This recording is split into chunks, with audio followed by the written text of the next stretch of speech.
What up, peeps? How y'all doing? Now, the thing is we had to do a couple of things. It's been a big fucking show that we're gonna have for you guys tonight.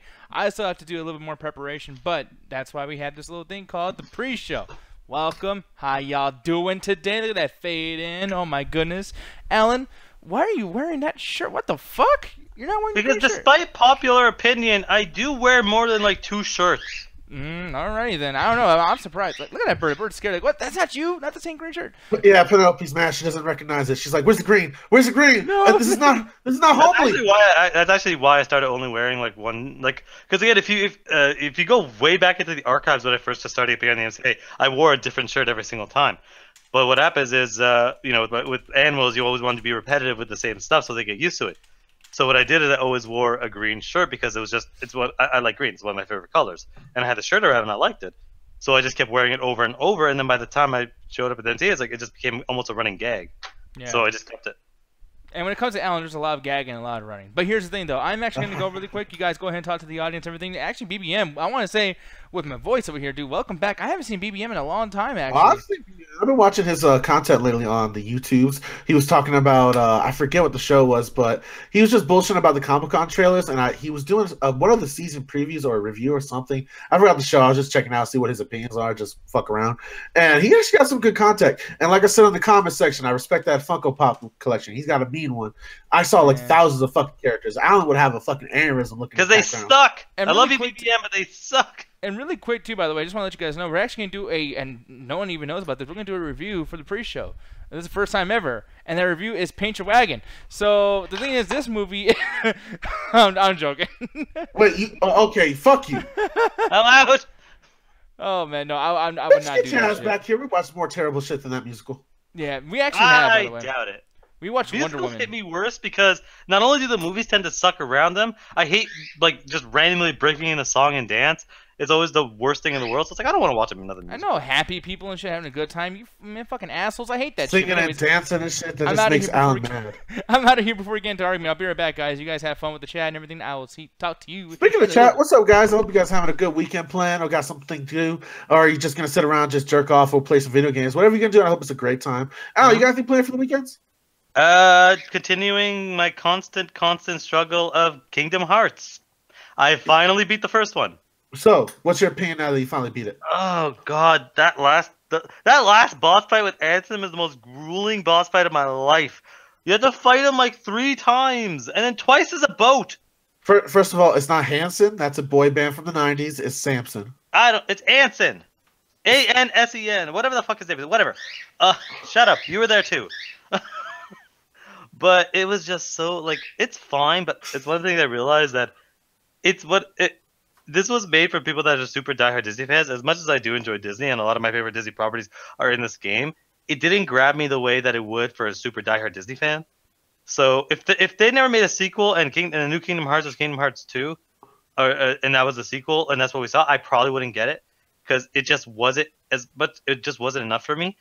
And I was talking to Trey from Ringside Hangout, and it's like there's very little story in the first Kingdom Hearts. It's kind of just hey Disney character, but I really get no sense of anything. Like the darkness is doing things for darkness reasons, and I gotta stop the light for this girl I've only met for 3 minutes. It's like I really got no sense of anything except for it felt like I just went to the Disney World for like 30 hours.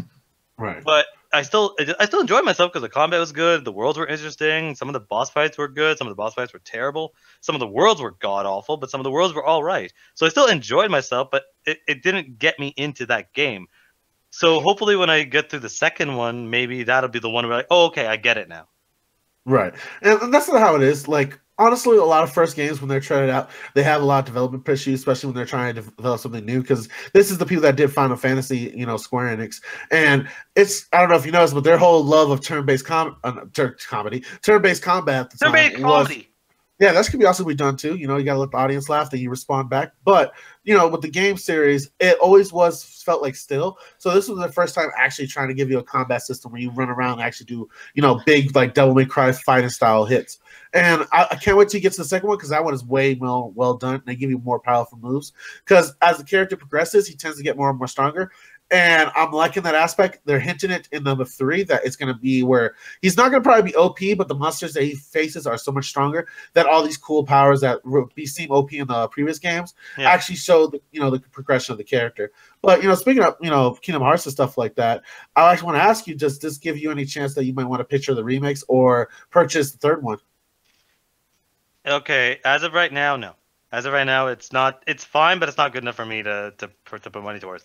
It's funny because when I played Metal Gear Solid, because I did the same thing with MGS. It's not the first time I've done this kind of stuff. I usually do this when a new game's coming out on the release date. I would tell people, it's like, yo, as soon as they put a release date for MGS5, I'm gonna play the entire series, and I did. But thing is, as I was playing through 1, almost right away, I enjoyed the hell out of it. So it got me going to the next, bunch of them. Like I loved MGS1, loved MGS2 even more. MGS3 is my favorite one.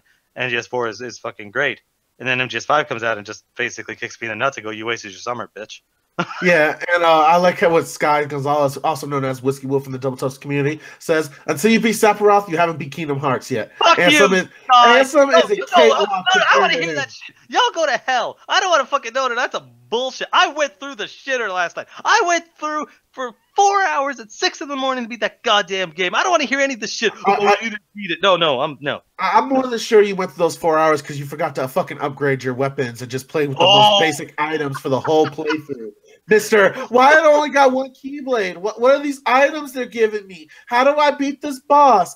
Man, I laughed my ass off. I was talking about he didn't know about items. He didn't know how to switch weapons. He was just going through the base game. And I understand because apparently on the remix version, there's a trophy where they give you a award for doing that. This motherfucker is doing it through an actual PS2. He's not getting trophies awards. He's just wasting time. So what happened is I have this thing with video games that if I don't need to do something, like if it's not like if there's no tutorial that immediately tells me to do it, or even then, I often won't go through it if I don't feel like it's necessary. I never upgraded the gummy ship because I never felt that it was necessary for me to ever upgrade it. And one of the things that we were discussing is I was going through the Olympia challenges, and I beat them all. I beat every single one of them. And I was talking as Jet's in the chat saying we're both going through that, and I basically asked her, I'm like, okay, what's the point of going through all these challenges? She's like, well, you got to close the kill. I'm like, well, do I get anything from them? And she's like, yeah, you get new Keyblades. I'm like, what do you mean you get new Keyblades? And he goes, yeah, you get a Keyblade every time you beat them. I'm like, what? And she goes, wait. Have you not been changing your Keyblade this whole time? I'm like, let's pretend I didn't. No, and everybody, like Trey, just started laughing their asses off because this isn't like the start of the game. This is like I've already been through Tarzan, Agrabah, Neverland, the Whale. I've been through the whole game. I think I'm on only the Bastion was where I was about to go to. I was about to go to the Disney Castle, and I only used the first Keyblade because I didn't know that you could change Keyblades. You're a genius among men, sir. Especially that you were watching playthroughs. Like at one point in time, you didn't see a different fucking Keyblade in the player's hand. I more just wanted to figure out which room he was running into. I didn't care about the web. I skipped every time they fight. I'm not watching him fight. I swear to God, you get this tonal focus that if you focus on something long enough, you forget everything else in the fucking background. Oh, sir. Yeah. So as everyone was laughing their asses off, going, "How the hell did you get through the game?" Because a mix of you're an idiot, but also that's pretty impressive. You managed to get this far. Nick comes in and goes, you do this a lot, right? You do this exact same thing with God of War, where you forgot to upgrade your health for the entire game. You've done that for several fucking things, man. I'm trying to think of it. It's not just God of War and, fucking other series. I swear to God, you didn't play Kingdom Hearts because you just went off of bad information. Like, honestly, y'all, in the audience, he thought Kingdom Hearts was like a turn-based strategy game, and he just left it alone for that. He didn't know that it was like one of the first free roam fighting style games that you can do. And Jet's asking if I use power-up items. What do you mean by power-up items? I use health potions. So you just got your answer there right there, folks. So I just use health items. I didn't need the power. That is an answer within a question. Those are the ones that are few. JP, I did use summons, but I didn't understand how they work. So anytime I would summon the creatures, they would just kind of follow me and run around. So I just never used summons. Alan, I never used that. I'm still preparing everything, but I'm just saying, Alan, you amaze me all the time. I love you, sir. I love you very, very much. Yo, Did man. you even know you had summons? Yes, JP, I did know I had summons, but I didn't know what they did or how they used it properly, so I just avoided using it for the whole game. Yo, man, it could be worse. It's not like something that it was complete game breaking that you're like, yo, man, fuck this game. It's impossible to beat. It's, some ridiculous shit. Like, at least it wasn't heating your progress to a ridiculous degree that we had you to, like, almost disown the video game because you felt like it was ridiculous hard and it was just your ignorance of No, level. the combat wasn't hard at all. Except for, like, the thing is, when I say their boss fights are annoying, it's not because they were hard to fight, it's because the camera was fucking killing me. Like, Halloween Town, when I had to fight that fucking, the Ooga Booga, trying to find the Zista pop on him was the most difficult part of that boss fight. That's why I never upgraded my Keyblades or used any power-ups, because that's what you were doing! Don't fucking laugh at me! I can't believe you motherfucker said Ooga Booga. Oh. I don't know what the fuck his name is. It's Oogie Boogie, man. Oh, God damn. Calm down there, Crash Bandicoot over there. Like, don't fucking tell me the pronunciation. Anyway, but yeah, I never found the combat difficult. So why would I need to ever upgrade or use power-ups or use summons? I never had a problem with the combat. My problem with the combat is it lasted so long, probably because I never upgraded, where I got disoriented in the room and I didn't know where the fuck I was going half the time. That's my only problem with the combat. Not that it was difficult. The best was I'm pretty sure fucking Gary calling me out or calling me an idiot because he retracted his message immediately. Look, all I know is it was fucking beautiful watching you try to defeat that camera angles every 5 minutes. Oh god, the camera is the worst part of that game. Camera's the worst part of that game, like bar none.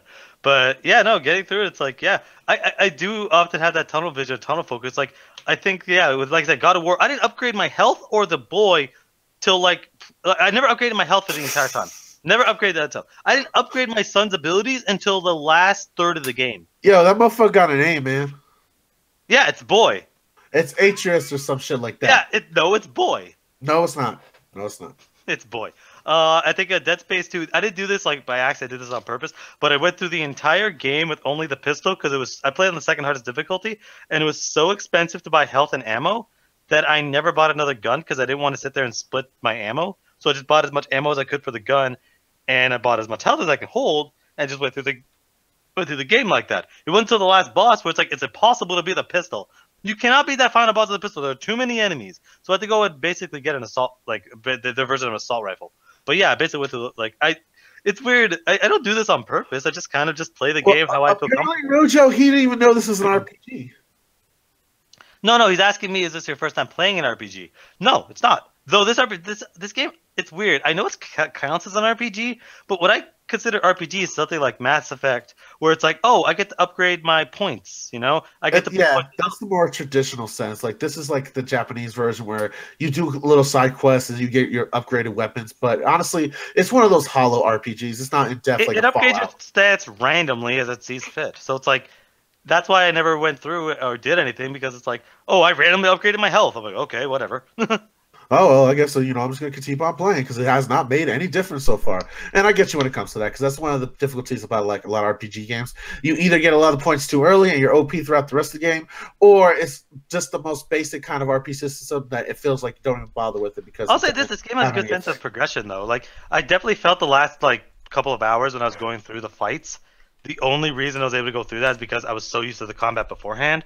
Because they'll throw you into this like dark room and there'll be like fucking 30 enemies around. But because I'm so used to just how the game works and healing and all that stuff, I was healing mid-fight. Like I was doing a lot of cool stuff. Like I was getting through. And it's one of those things where it might not seem obvious when I start freaking out or getting mad, or even Ganja probably won't believe me.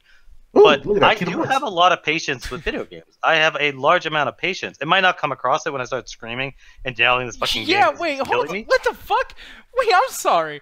But you just said, no, I have tons of patience, but, you can't see it when I'm screaming, raging, breaking shit. No, but that's my thing. Hangouts calls, deleting games. I meant more to say... the furiousness of my home? I meant more of like single-player, multiplayer games. I'm always going to be frustrated because I'm competitive. But with single-player stuff, like, yeah, it might not come across that I'm a patient person. But if I'm enjoying something, I'll generally spend hours trying to get through, complete it.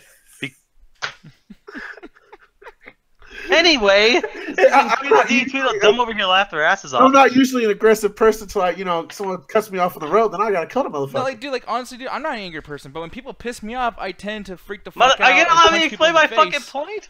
And I like to So yell you sometimes. make jokes. But only when I'm mad, though. I'm not usually mad. Anyway, like I was trying to fucking say, yeah, when it comes to multiplayer, I get aggressive super easily because I'm super fucking competitive. But when you guys see me getting angry in single player stuff, it's like, yeah, I'm frustrated, obviously, but I do have a lot of patience. Like, it'll take a lot for me to just not try something. Usually, after about 5 hours of just getting nowhere, I'll just say I give up, I'm done, and I think that's reasonable. But for me, it's like getting through. It's like, yeah, getting through the God of War thing without upgrading my health, getting through Dead Space only using one gun, getting through this entire game only using one weapon is because I could, and I never felt the need to do anything else otherwise. Even though I died in God of War, I probably died 100 times. But I always felt that it's because, I messed up a move or I wasn't fast enough. So I just kept playing the game and changing up my play style. That's how I got through the game, God of War, without a problem. Like, that game is difficult, and I made it accidentally more difficult on myself. But because I enjoyed every single thing around the game, I basically just played through. And as much as I was getting mad, like, I'll rarely ever put down a game. I'll only do that if I'm not having fun. Like, this game is just, there's nothing about it that's fun. I won't try. There's a couple games I'm like, yeah, I don't really enjoy this. But again, Kingdom Hearts and God of War, Dead Space, like, I enjoyed those games a lot. So I went through as much difficulty as I randomly gave myself. Okay, well, shit. I mean, I think that everything you just said, I was listening, but it's like you went around the entire world to come back to. I mean, I play games. I was trying to say that I have a lot of patience, and I was also trying to explain, because people see me yelling and screaming at some of this stuff, and they probably think I have zero patience for games. Yeah, but that's the thing. Like, you categorizing shit this category. Like, I get mad at games. Like, I lose my shit. Like, when I play Ark, dude. Like, you guys haven't even seen me at my worst. At least I hope not. But I've literally deleted Ark, like, off Steam. Like, I can't take this shit. You straight up, like, you fucking yelled at me for, like, asking a question. Yeah, like, I got literally, like, fucking mad. I still get mad. I think I got mad earlier today. I was like, fucking muck! The whole thing. I was like, I'm so mad. But the thing is, though, is, like, it's no different when I play a single-player game. It's just, like, when I play a single-player game that I'm good at, or at least that's kind of cool and I'm chill with, like, yeah, that's one situation I'm cool, but there's other games where I do lose my shit, and it's like, that's the part everyone will pay attention to. Alan, I swear to God, I've never met anybody else who's literally left a Google Hangouts call with me during a very, very silly game. It's all silly, stupid I'm shit. super competitive. But, like, okay, so if we played, like, tackle football or something, would you, like, beat my ass if I beat you? Oh, no, he's definitely throwing elbows and punches. He's gonna bite you and shit. Like, you know those guys that you always want to play sports with, but then you, like, realize, like, oh my God, this is gonna turn into a fight if I don't let him win. That's Alan. Yeah. So again, like, when it comes to multiplayer, like, I'm a very, very competitive person at anything. So as soon as there's a competition, like, I of course nobody wants to lose.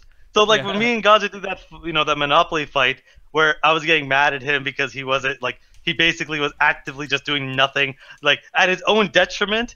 At his own detriment for the entire game, was simply just trying to ruin my game. That's why I was getting mad, because it's like, you're not playing the game, motherfucker. You're actively trying to fuck me. Yeah. My favorite is playing some. Well, he's gone. Seeking like hours into it. It's almost like Ark, and I beat him in a space victory, and he did not play with me for another full month. Hey, yeah, let me know if something happens to the volume again, because your shit turned off. Alan, at first, did his shit turn off for you or no? Silence.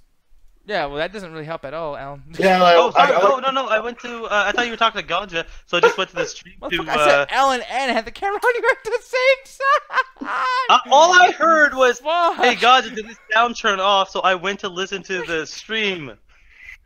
Next time, I'll just. And you wonder why I get mad at these guys during Rocket League. The best was when he asked you for help. You literally just looked at the computer and you could tell like you weren't paying attention. Yeah, I was just like, oh, well, I mean, like I said, it's not his fault or anything. I guess maybe I said it too fast. Sometimes I slur my words to shit, people. I'm sorry. I mean, now that if we do a podcast or anything, I should probably like get better at that shit. But Alan's face was such in a zone where I was like, I don't give a fuck what he's saying.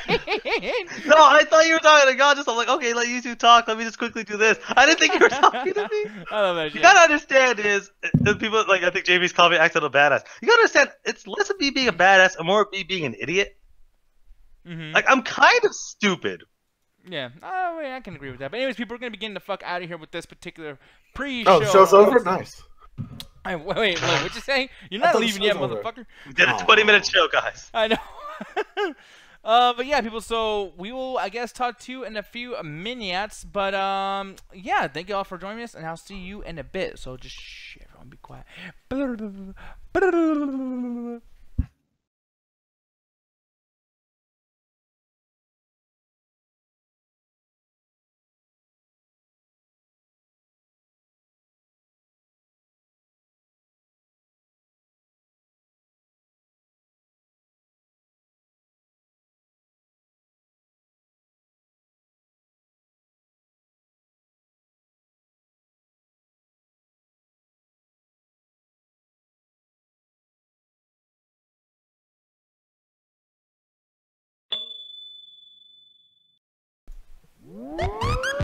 Yo, we told you we weren't going nowhere. Damn it, it's time for that midnight chat. I think it was a little bit louder. Nice bass there. I don't know what you're saying. I just came up with a music. I was actually wondering if you were singing an actual song. Because It was. I was turning the beat around, but I fucked up. the I came up with my own beat lyrics at the end because I forgot them. yeah, no one knows the words. Actually, the other day I had that song, like, he's the greatest dancer. I wonder why. Yeah, that song's the shit, dude. Like, Alan, you don't know about this. I don't know. I don't want to know This about 80s this. shit. Actually, I want to admit to that. That's one of my favorite things to do when a new GTA comes out is to check out the radio channels and see which ones are like in the retro channels and figure out which ones. Oh, you mean the only good ones? Because the new ones are garbage? Yeah, I'm trying to dance around the issue, but thank you for just diving a stake through it, Alan. Fuck But it. like, when you get to like the ones that you recognize from your child, I remember when I was driving down San Andreas and I heard Rhythm is a Dancer, I literally just stopped this car and grabbed my ball and I was like, I'm listening to music for them. I used to grab your mom, by the way. I was like, wait, what do you do? Hey, No. you need to sit down and listen to this shit. Remember this is kindergarten? Remember this in kindergarten?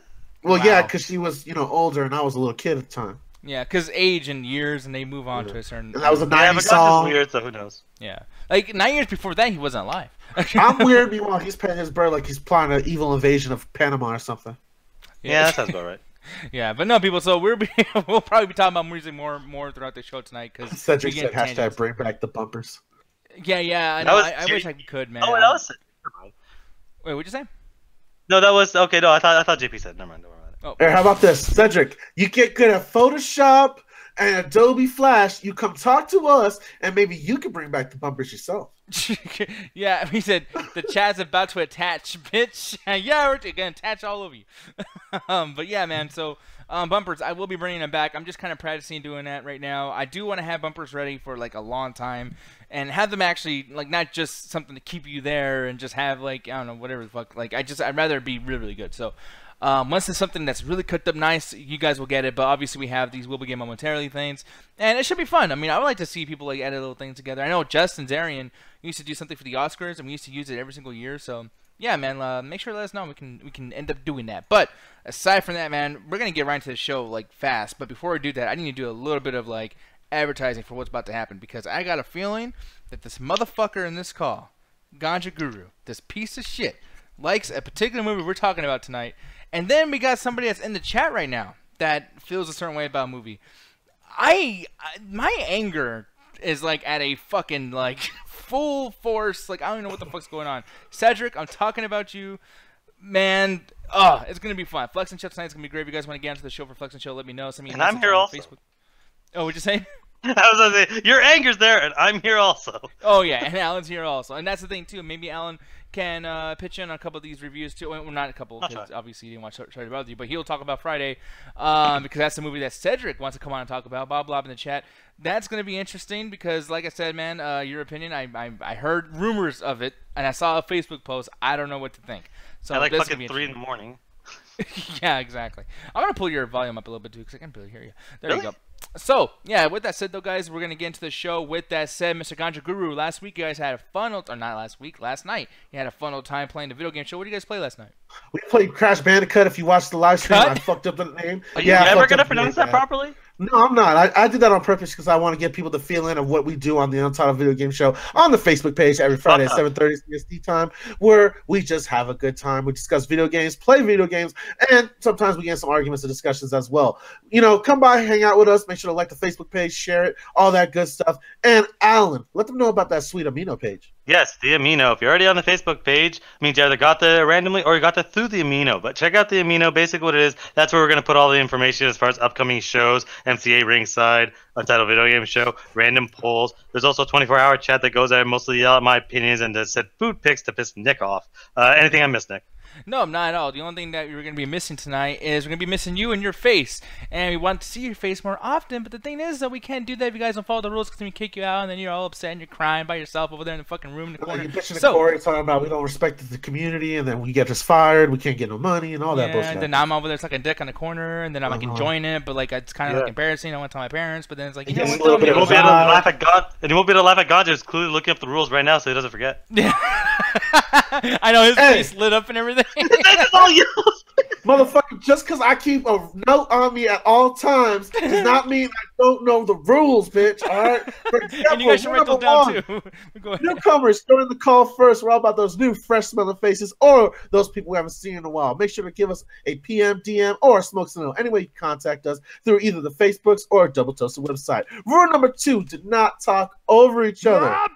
Shut the fuck up. Or just fucking go Cookie Monster, because I don't know what the fuck you did right there. Just don't do it, because it ruins audio quality for later viewership. And some people want to hear us talk, so please do not talk over each other.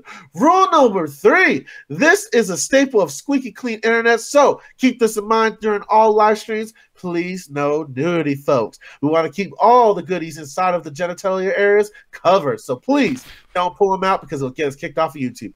Rule number 5: do not give anyone else the link. We have a planned show, believe it or not, that includes certain topics, conversations, and just bullshit around. So you hand out the link, you're gone, and so is the motherfucker that clicked that shit. Rule number 5: read the rules, and Alan, don't be a dick about my notes. Yeah, rule number 5 again. Don't be a dick. Actually, that's kind of scary, man. I want to see you on coke, or crack. No, he's already on Coca-Cola. Are you still drinking Coca-Cola? That's like giving a squirrel cocaine, man. His heart would explode. No, not as much. It's kind of having to reduce that was way more difficult than I thought it was going to be. Yeah, I would imagine. But yeah, man. And by the way, Ganja, you're cracking me while you're doing the rules because you said keep everyone's. You told everybody to keep their goodies inside the genitalia area. So I think you just told like women to hide their drugs inside their cooch. Like it's like weird. Hey man, just because I'm sending out subliminal messages, don't mean if they don't pick it up, they shouldn't take them in. All right? I guess so, man. What? Advice from Ganja Guru. Don't ever take advice from Ganja. How'd that smack you snatch? Oh, what the fuck? All right.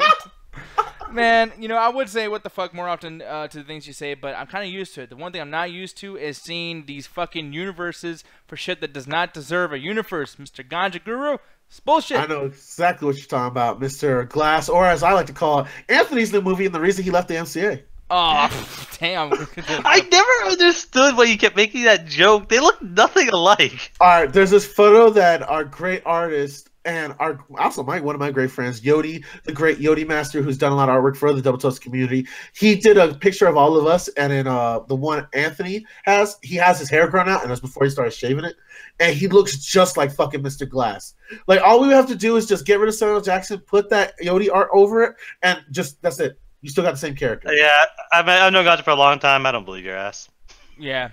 I mean, I don't know. Honestly, dude, a little bit. I will say, like, come on, man. This kind of looks like Anthony. Oh, shit. That looks nothing like Anthony. If you said Marcus from Music Mondays, maybe, but that's it. Oh, you're fucking blind. Oh, I'm blind. Holy wait, Gotcha. Should we actually pick something that Alan has said that somebody looks like, and it does not look anything like him at all? Man, we'll be here all night. Yeah, like, I'm just saying. Like, Alan... Just because I've been wrong doesn't mean God is any less wrong. Alan thinks all black girls look like Viola Davis. That's not what happened. I said it and once. He hates all women. I said it once during the live stream of the Viola Davis thing. Ganja said it once during that same live stream, and then I said it once during the after hours about the Viola Davis shit. Yeah, and Alan hates women. I said that once. Yeah. No, motherfucker. Because he always talks under me to fucking throw me off. Like, there's been like 9 to 12 women that you've hated in movies. I've hated just as many dudes. I fucking hate Seth MacFarlane. God damn. Like I hate Seth MacFarlane, and no one calls me a man hater for hating Seth MacFarlane. Yeah, because he's universally hated. All right, that's no, like but you say you hate the so devil. many men. Like gender doesn't matter when it's universal hate. Exactly. Yeah. No. Okay. That doesn't matter when it's universal. Man, that's a bullshit. Y'all just thinking Tuesday. Wow. This is. So what if I just randomly go, oh, I hate Seth MacFarlane and I hate Will Ferrell. Oh, everyone's gonna yell at me for hating men? No, but you hate great men. Okay, I'm just talking shit now. Because I know God just probably hates Will Ferrell because he's like, you know, he's not disgusting and shit like most like comedians. two movies from fucking Will Ferrell. I like fucking Talladega Nights because that's fucking hilariously stupid. That's so bad. Talladega Nights. Oh god, the racing one. That one's trash. Yeah, well, it's really bad. I kind of like him in it was an animated movie. I'm kind of blanking on it right now. I like how right now Samuel Jackson's looking at us like, what's the topic right now, guy? Anyway, back to the actual movie, not random Will Ferrell movies. We're talking about Will Ferrell. He's gonna be in Glass. Fuck it. Anyways, continue. No, Will Ferrell's not gonna be in Glass, you crazy motherfucker. The only unfortunate thing about this is the fact that, you know what, these conversations that we're talking about is way more interesting than this shit, in my opinion. I'm sorry, but this is a universe that does not need to be happening, man. Like, they had this scene, and I mean, one thing I was confused about is like, okay, so this trailer starts off, you get this fucking chick from American Horror Story, which I'm getting sick of, the girl who basically looks like Lana Del Rey. Wasn't she in American Horror Story Freak Show? She was, from what I know, she was in the first 3 seasons, because that's all the one I got to. I think but she's in a lot of the FX shows, because she's also in the first People vs. OJ, so it's like, she's kind of makes her way around.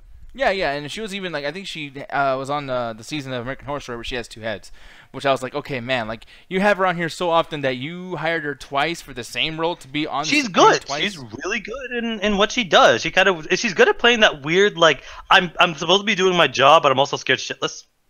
I mean, I guess so, but over here, like, I'm sorry, but bland. Like, I mean, if for one, dude, I have an issue with people that look like cone heads and they're not making a Conehead movie. Like, dude, that's a big fucking head, bro. Like, take off the eyes, and the nose. That's a potato head fucking situation going on there. Like, I don't know, man. I'm not trying to be a dick. I'm not trying to body shame anybody or anything, but it's like, dude, that is distracting. The fact that she looks dead, which, you know, when you have a movie where someone has to, you know, like there's some crazy person in some kind of asylum or something, you always have the craziest people talking to them because they're the only person who stereotypically looks like they're crazy enough to handle their fucking situation, to be able to, like, give them advice and hold them from being so nuts and crazy. And it's like, it's a predictable plot. I know where this is going to go. To the point where even during the trailer, I mean, you think this is going to be a thriller that's going to, like, you know, make me like, oh, shit, I'm shocked at this, I'm shocked at that. Dude, they're doing adventure shit. There's, like, a part where, like, they're in some asylum room or whatever the fuck. I don't know if it's a council room. And they're, like, making jokes. There's, like, some kind of comedy stuff happening there.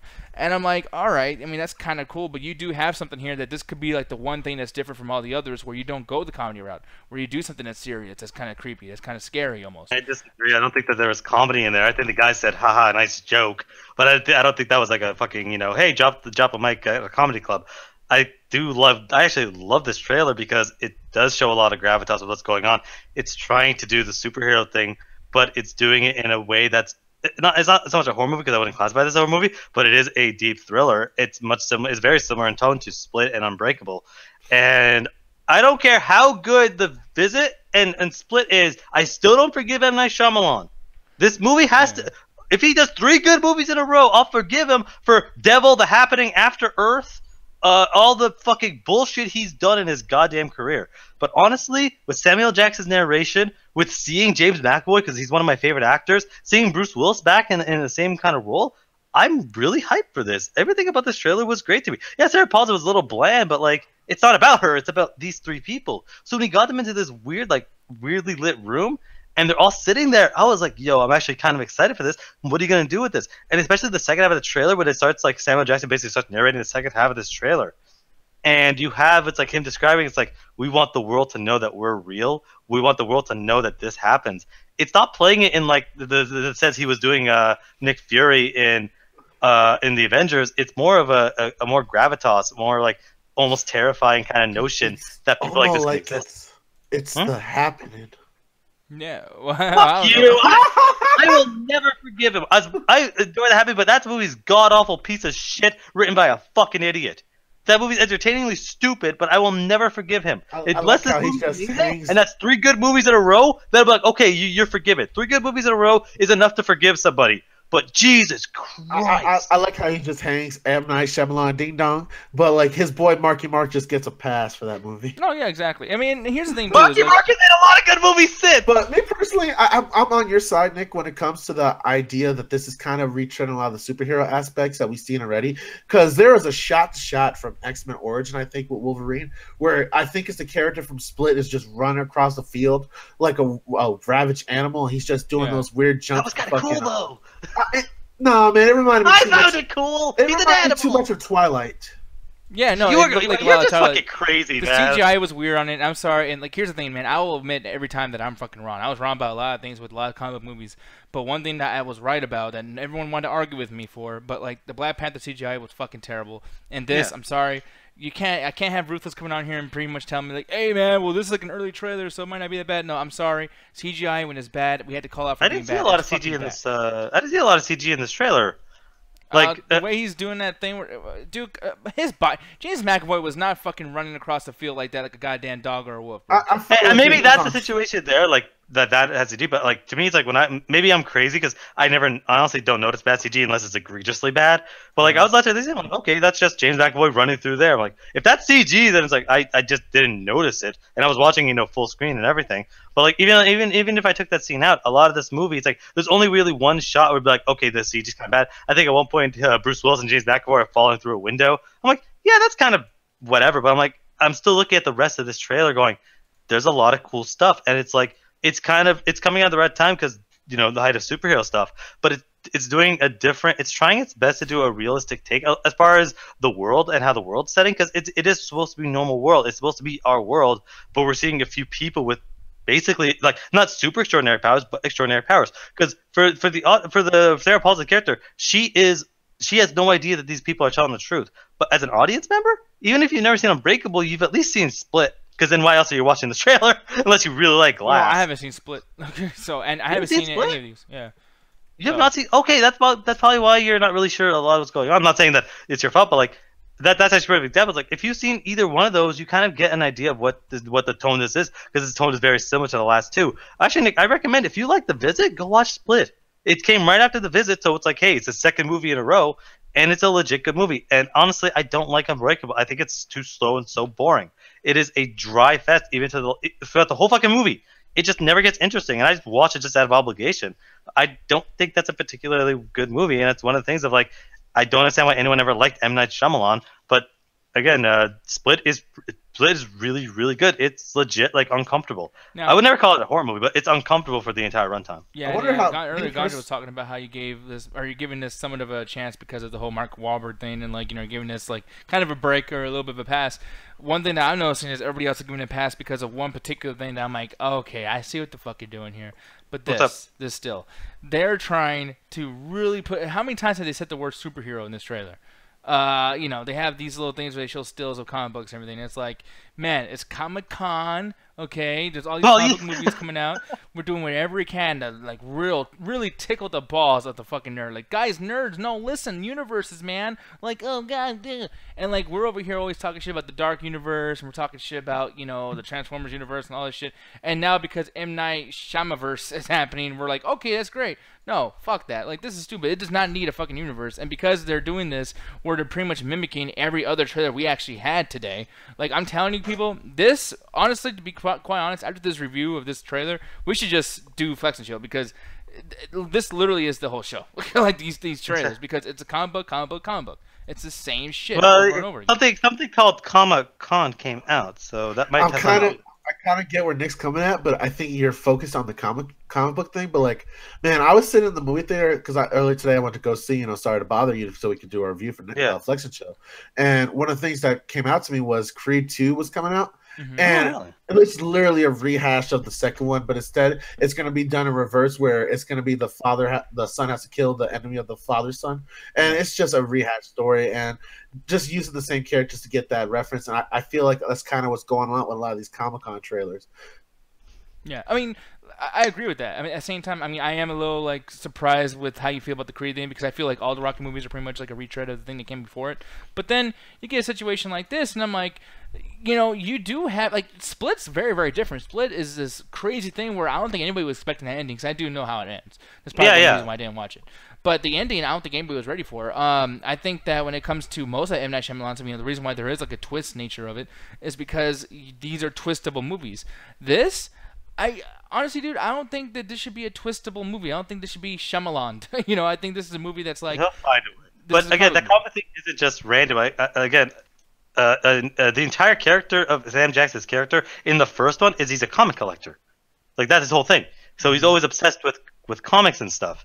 And that's kind of his entire motivation. So the fact that the same character is continuing his comic obsession, it's like, yeah, he's using comics to explain this bullshit because that's kind of the only way he knows how to explain anything is through comics. He's basically like this high-end rich, like in the Unbreakable, he's a high-end rich art collector that specializes in comics. So he's talking about like Superman issues. He's talking about all this kind of stuff. Not in a weird like nerdy sense, but more of like an art collector is talking about the Mona Lisa. He's talking the same way about comics. So then bringing up this, it's like, yeah, this isn't a reboot. We're continuing this story, and it's one of those things where it's like, I like extending universes. I'm sorry, maybe I'm the dumbest person on earth, but I love connecting universes ever since I was a kid. The Batman and Superman crossover was the most hyped thing I ever experienced as a kid.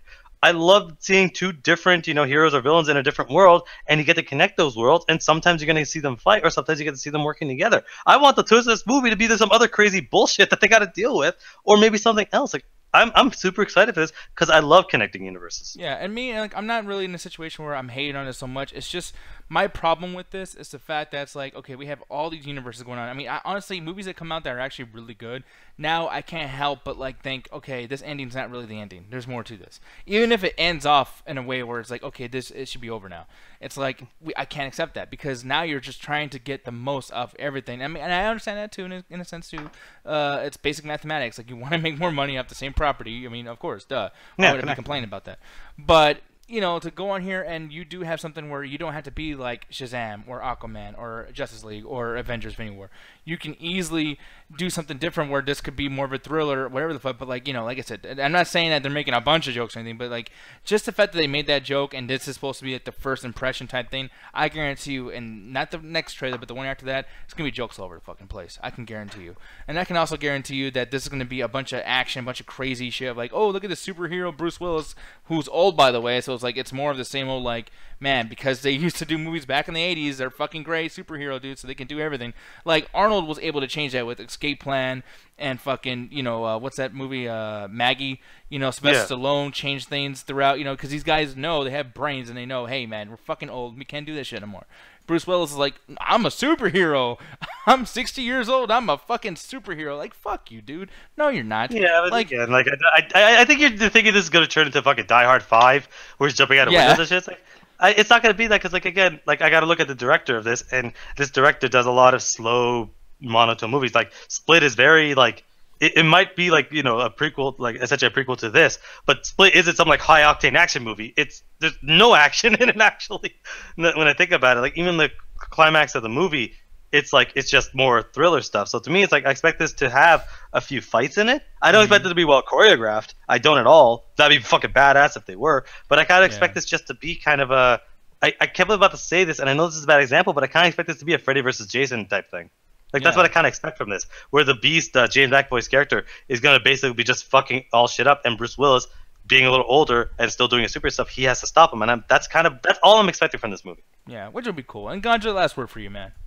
Me personally, I haven't seen Glass in full. It's one of those movies that I've catch like in segments and stuff. You mean like Unbreakable? Unbreakable, yes. Yeah, because I don't think anybody has seen Glass yet. I confuse Glass with Unbreakable. My bad. Yeah. But I haven't seen it in full, so it's one of those movies that I can't really judge all these sequels on. Especially Split is not a direct tie-in to the universe. It's just one of those ones that have the connection at the end, so you really don't have to watch it unless you're watching Glass. I'm not really all that interested in it, especially that's an M. Night Shyamalan movie. I'll never forgive him for what he did to Last Airbender, so I'm probably gonna pass on it. Honestly. What is that one movie from him? Yeah, After Earth is way worse. We don't talk about that. Yeah, but we'll move on from this. And the next thing, this is something that I am like brokenhearted over, dude. Really? I don't know, man. I saw this trailer, and when I first saw the thing, I was like, "Oh my god, I can't fucking wait!" And the thing is, yesterday, the teaser for today's trailer came out, and I showed Alan. I was like, "Dude, Godzilla 2, I'm gonna go watch it. I can't fucking wait." 16 seconds later, I come back, fuck! Like I was like, "Here we go." And the kid from 11, by the way, Stranger Things, I'm so sick of Stranger Things being one of those situations where people like just anybody that's in it, oh my god, it's gonna be great. Oh, 11's on there. Oh my god, Stranger Things. Like, yeah, no, I agree with that you. was Stranger Things. Like, I'm sorry, but like it's not that fucking good. People like get over it. And then on top of this too, it's like anybody that's from there, they were just in a good property. It doesn't mean everything they're gonna go to is gonna be great. This kid is gonna be generic kid number fucking 3,405. Like, you know what I mean? And they have this kid on the cover of the trailer, in the thumbnail of the trailer. Every screenshot's always a kid in there. I'm like, you guys lost the point again.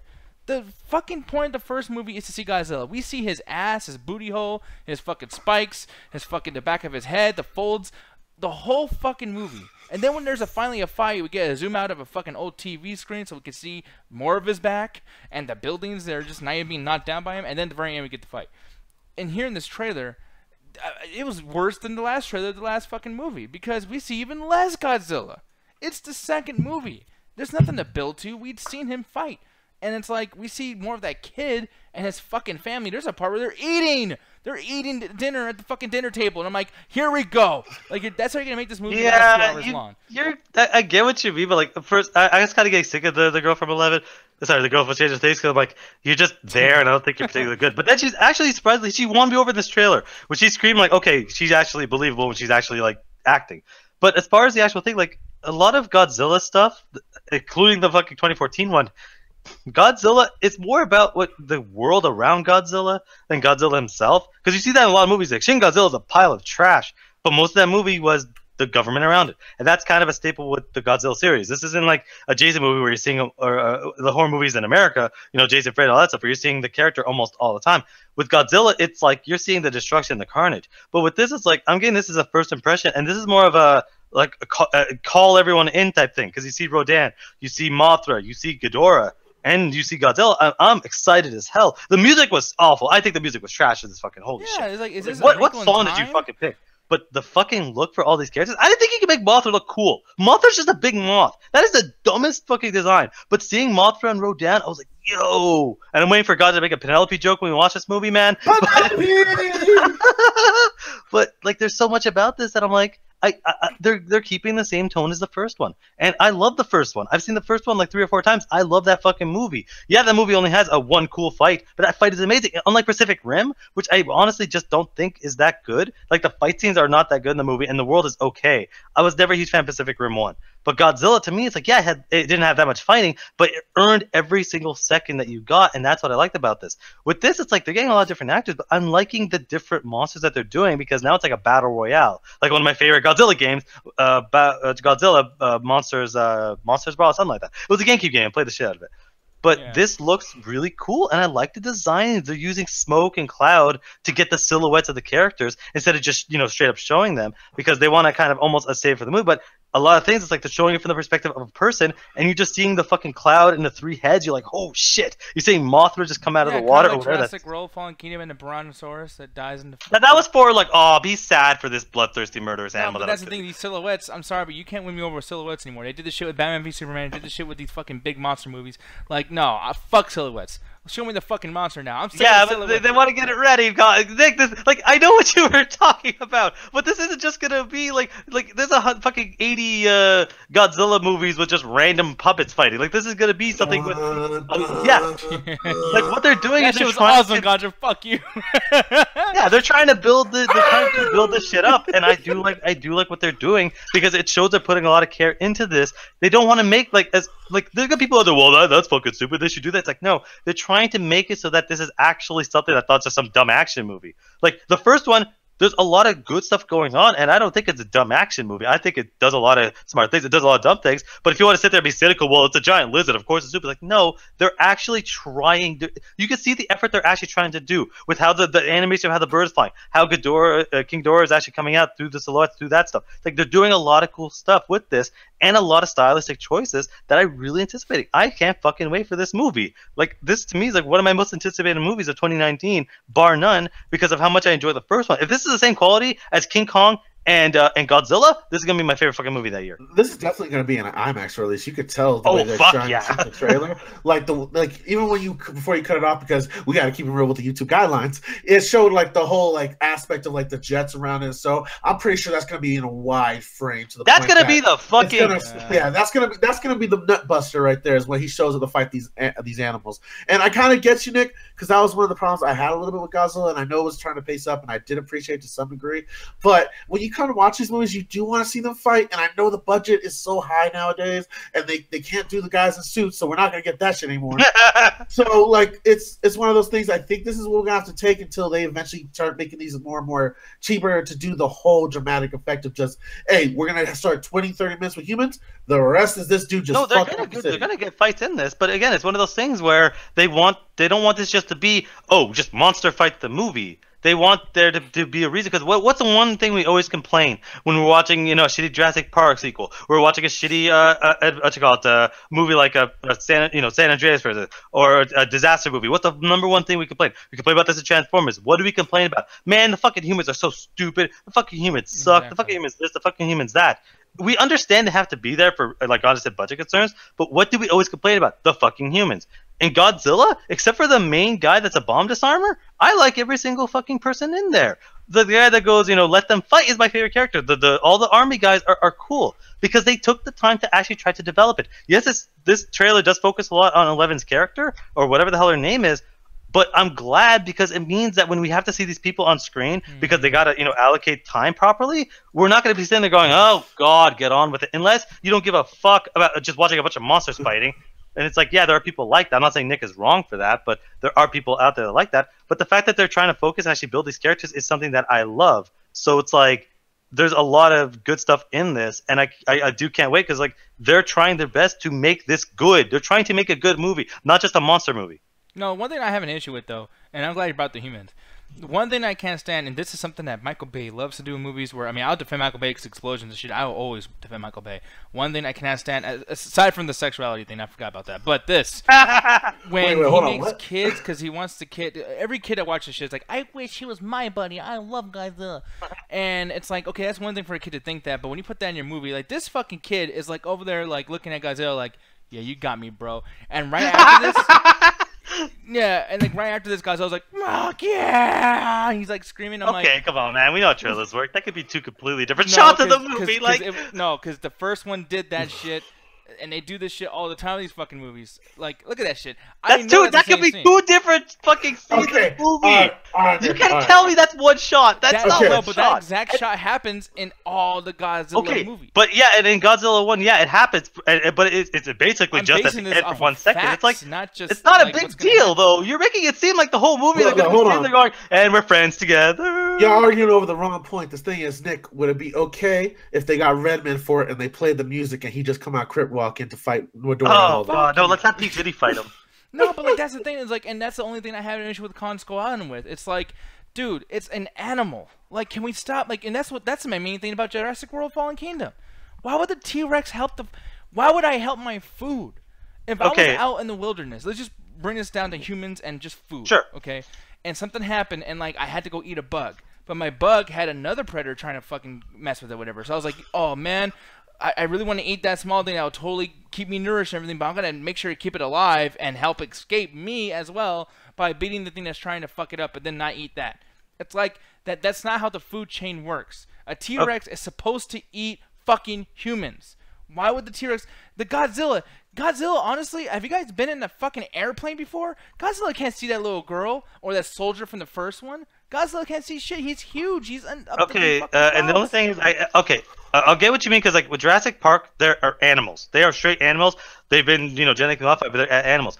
What they kind of explain in both, the first Godzilla and King Kong is they might be animalistic features like King Kong's in a giant gorilla, but because of their size, they're actually super intelligent. They're not the same as humans because they can't talk and stuff, but they are very, very intelligent because you see in Godzilla first one, he is just swimming past all the military because they're not a threat to him. What's a threat to him? Those giant fucking Mudo monsters that are destroying the city, because to a certain degree, it's like he feels like he's trying to protect because he is more of an intelligent being. He's not just a dumb animal doing dumb animal things. To him. I'm not trying to interrupt, but it's like that's where I had to stop you because you said that the humans are not an issue with him.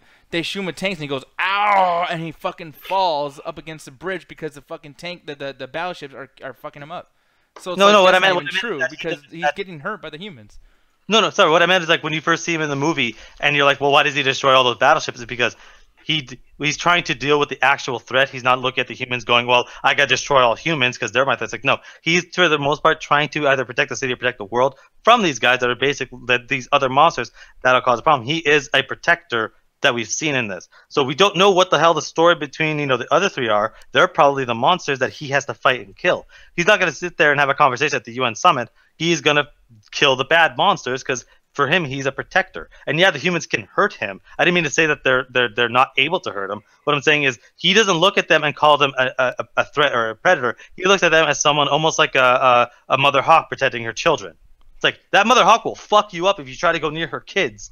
Like, will fuck you the fuck up. But it's not going to sit there and kill everything. It's trying to protect them as whatever it sees. Because all of the animals, from Ghidorah to King Kong to Godzilla himself, are very intelligent. They're huge. They're not lizard brain things. They're fucking huge. So their brains are the size of fucking like buildings themselves. So it's like it makes sense that they're very, very intelligent. They're still animalistic because they're fighting like animals, but they are intelligent beings that care and actually have goals in mind, even if it's just breeding. Yeah, I mean, and that's the only thing. It's just like, because this is an issue I have with all big movie monsters. And this is why I always say, don't even bring humans into this shit. Because it's like, even with Khan, like, he always falls in love with the girl. The one girl who's scared of him, by the way. It's like, if I was a big creature and some little thing's like, oh, God, don't touch me. It's like, okay, well, I'm not going to touch it then. I'm going to hurt it. Like, have you ever been, like, with a cat and the cat doesn't want you to, like, pet it because it doesn't trust you yet? Do you keep fucking with the cat? You keep trying your best to be with the cat until it forms a bond. And you gotta understand is when I say they're intelligent, like come over here, cat, meow meow. Yeah, a lot of people do that. But you gotta understand when I said intelligent and I specified like, oh, they can't talk, they can't do this, they can't do that. At the end of the day, it's like they're very intelligent beings because they know the difference between a threat and non-threat. Because a regular animal, like for instance, a dinosaur or a tiger, would probably attack every single thing it saw on sight if it was just surrounded by stuff. But this, like, you can easily tell, okay, I can tell the difference between what's trying to hurt me and what's not trying to hurt me. But at the end of the day, it's like, yeah, I still have, a mix of animal and a mix of higher intelligent beings. It's like those step right before humanity, right before true consciousness. So they still have a lot of those animalistic things. Unlike something like Jurassic World, where it's like, no, these are regular animals we have in real life. These aren't real animals. So we do have to look and be like, okay, there is a layer of intelligence. They're more intelligent than a regular animal, but they're not as intelligent as a human. They're in between. Okay. Well, you know what? I'll take the L on this because, like I said, you make a good point, and it's like it is what it is. At the same time, fuck you, Concha. But it's just at the same time, it's just like that's one thing I didn't like about this, and I don't like about all monster movies, even though I do watch them. I mean, it's just one issue I have with them, but I fucking love monster movies. But yeah, I love them it's too. just seeing this. I saw maybe once again like 8 seconds. This is like the first impression trailer, so it's like they should, they usually show the best shit. Like most movies that have come out in the last 10 years, the first impression trailer is usually the best. And the best they had for me is a Wrinkle in Time fucking theme song. And goddamn, like, this is going to be like an adventure movie. Like, she's about to go inside, like, Walt Disney. And, oh, shit, Godzilla's there. Like, it's so, like, la, la, la, la. And it's like, Godzilla is fucking, like, I know it's not, like, a horror movie or anything. But, I mean, the whole object of, like, the fact that he can step on something because we're ants to him. That's a scary concept. Even, like, Colossus gets that point down. And it's a horrible movie, but at least you get the point down of, like, big monster, scary, stepping on people, fucking, not good. Like, this movie is like, man, Godzilla's so cool, I can just walk up to him. I mean, it's not like a building's gonna fall on my fucking face and crush me into pieces or anything. Like, stupid. Like, it drives me. Hey, I'll be glad that a trailer doesn't show me fucking everything. I guess that's one thing that we always that we always separate on is I want to see all the shit. You want to see none of the shit. Yeah, but you're the first person to complain. Yo, man, we saw all the shit in the trailer. Man, that trailer showed nothing. What do you fucking want? The thing is though is like what I want to see a lot of the stuff that gets me into the movie theater. This did not get me into the movie theater. This movie is such a like you can watch it on Blu-ray when it comes out. It's Man, like nah, you got me to the theaters in a second. Like I shall watch this shit right now. Grab some popcorn. yeah, man. So, but Ganja, I know you kept leaving and whatnot too, and we were just arguing shit. But what do you feel about this, man? Me personally, like I said earlier, like I get where you're coming from in the sense that it's one of those movies that you want to see Godzilla and you want to see them fight. But like I was specifying earlier, bad, sorry. That's the wrong trailer, sir. We're gonna get mad about that in a second. Just let me finish this plate, then you can give me the other ones. But when it comes to this, like it's one of those things that it either is really good when you see it, or the trailer is showing you everything that's going to happen within the film. This is one of those movies that are viewer far in between. It's not like a thriller or an action or a comedy where they'll put the best stuff there and it'll give you the biggest hit, because they don't want to show you the best stuff in these big ass movies, because then there's no reason for you to go. I saw Godzilla fucking give the big moth thing an elbow like in the trailer. Like I already know what's going to go down. I'll wait for the DVD. They want to bring you in for that epic, and I think that's what the trailer's going for, especially with the wide angles and the large pullouts where they're trying to show the size of these creatures compared to things that we recognize in our own height and our own degree of like sense of, I guess, our sense of reference. And that's one of the things they're totally with. And you can't really do that if you're constantly having the monsters fight, because then it's going to turn into a Hawkeye view where you're just constantly watching, similar to what you saw in Cloverfield, less of the first-person stuff and more of, just constantly flying over these creatures. But I'm hyped for it. Hell, you guys know King Kong was the best movie of the year for them. Yes. I'm gonna check it out. Yeah, right. It was amazing. Check it out. But we'll move on from that. Now, the one thing I guess I was trying to show prematurely, fucking Shazam. Do you see Shazam now? One thing I was gonna say is like, dude, before this, I was like, fucking Shazam. I'm not even gonna watch the trailer because I'm just gonna shell over. I'm gonna fucking just squeeze my ass, just bleh, like all over. And now that I watch it, I'm gonna do it again. No, and here's the thing. God dang good thing I watched it. I am so surprised. This was awesome. Yeah, okay. Really? Dude, I love this. This was great. This is okay, the song was trash. The song was fucking garbage. But the actual trailer is it's surprisingly good, because you gotta say, so Shazam, for people that don't know, basically kid 10 to 15, depending on what number they want to throw on. He's a young kid. Basically gets the power of Shazam, but the thing is, and he becomes like, it's basically what he would look like if he was an adult. And as soon as he says his name, Shazam, this giant lightning strike happens, and he becomes an older person with all these, interesting powers. But the thing is he's still a 10-year-old kid. He doesn't suddenly mature, 30 years. He's still a dumb 10-year-old, like as you were if you were dumb. And one of the things I liked about this movie is, I've always said that I have a problem with the comedy in a lot of stuff, especially the Marvel movies, where I feel like they just they grind the movie to a halt, joke, okay, back to serious stuff. I feel like they do that way too much. They see that a lot in Guardians, you see that a lot. Sometimes in Infinity War, not as much, but you do see that in a lot of Marvel movies, including Ant-Man. This, on the other hand, the comedy felt in place because the kid is, the kid is young, so he's kind of just acting and doing kind of, dumb stuff.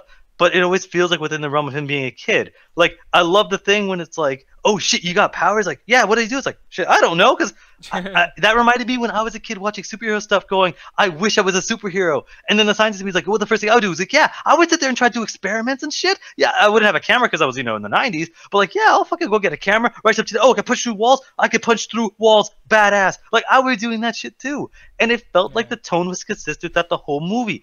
Even when a villain shows up, Mark Strong, and I love Mark Strong, he's great. When he shows up, I can't wait to see that point in the movie, because that's the point of the movie where it becomes kind of lighthearted to, oh shit, okay, now we're getting a little bit darker. And I think that every single thing in this, that a lot of the jokes hit. And my favorite joke, and I'm glad Cedric's in the chat, my favorite joke in the entire movie, and Nick, it's at 2:16, or it's in there. It's when he's walking through going, your phone is charging, your phone is charging. Oh yeah, no, I love this shit too. And that's Cedric in the hours. That was the one thing that made me laugh, and it wasn't because of Shazam. It was mostly just thinking of fucking your dumbass Cedric. Yeah, exactly. But the thing is, dude, I will say, like, one thing I want to say about this is this reminds me of, like, when I was a kid and I really liked the movie Big, where I was like, man, I really wish there's a statue where I get to, like, be big enough to go onto the roller coasters and talk to hot girls with boobs and, the whole thing. And I was like, man, I've never, aside from Big, I've never seen another movie that does that, or at least a movie that's like going on 30, but it sucked. Yeah. Oh, yeah. I don't even know what the fuck that is, but like, but looking at this though, it's like this might be the next thing that like kids that were like me when I was little, like they're gonna grow up and see this shit and be like, man, this is fucking awesome. Like this is like a little fantasy for me, like having all these fucking tools and like one thing I really liked, and this is gonna be a crazy reference. People are gonna be like, why are you bringing this up right now? But Paranormal, the wicked ones, Activity. I don't know if you've Out seen of that. all the things you could have picked, I know what you mean because it's like a random kid that gets powers. Out of all the movies you picked that one? Because the reason why I like that one so much that almost made me like get into the character in Wicked Ones. Because the movie's a horror movie, obviously, Paranormal Activity. But it's like the reason why I was enjoying it so much is because it was so much like what I wanted when I was becoming a teenager. I was like, man, I wish I could do cool stuff, but then I really wish I can show it on YouTube and get like internet famous with it, and then make some money with it, and then get the girls with it too, and be cool, and just whatever the fuck, have all these powers. And granted, everything doesn't turn out very well because the devil and witches and all that shit with Paranormal Activity. But it's like this is the comedy version of that. Of like, yeah, like what would you do with these powers? He's not gonna go and save the world right away. He's gonna try. Fuck around. He might try. He's gonna fuck around at first, and I like that because they're like, "Yo, power test of one, he could punch through stuff." So, and he's bulletproof. Like, I feel like this is gonna be like a kick. It's for me. This feels like it's gonna be kind of DC's Kick-Ass because Kick-Ass was kind of that thing. Disagree with. Yeah, well, not the same quality because that honestly, that movie, that first one is fine. It's like there's a lot of problems with it, and comedy is one of them. But it feels that same kind of sense of like this kid gets some sort of powers, and he's gonna start testing it out, and then he's probably gonna try to save people. He's probably gonna suck because he doesn't know what he's doing. And I'm just kind of curious to be like, okay, what's going to go on with this? And I'm a huge fan of these kinds of origin stories because we're going to talk about the next one afterwards where I'm like, that's kind of generic. This one, I kind of like this origin story of let's just test around this person's powers. Let's try to have a little bit of fun with this. Yeah, and one thing I want to say too, and I know Ganja has to talk to you about, I'm going to give you a chance in a bit. I know we're going back a lot. But one thing I want to bring up too is the fact that where I disagree with you in the kick-ass aspect of this, because the reason why I disagree with you and the reason why that's a good thing is because this is a dude just trying to have fun. Another thing I want to bring up too that this reminds me of is My Hero Academia. Granted, like Deku, the main dude from My Hero Academia, he learns from All Might to be a superhero, and some of the things doesn't work out yet, and everything kind of sucks and everything.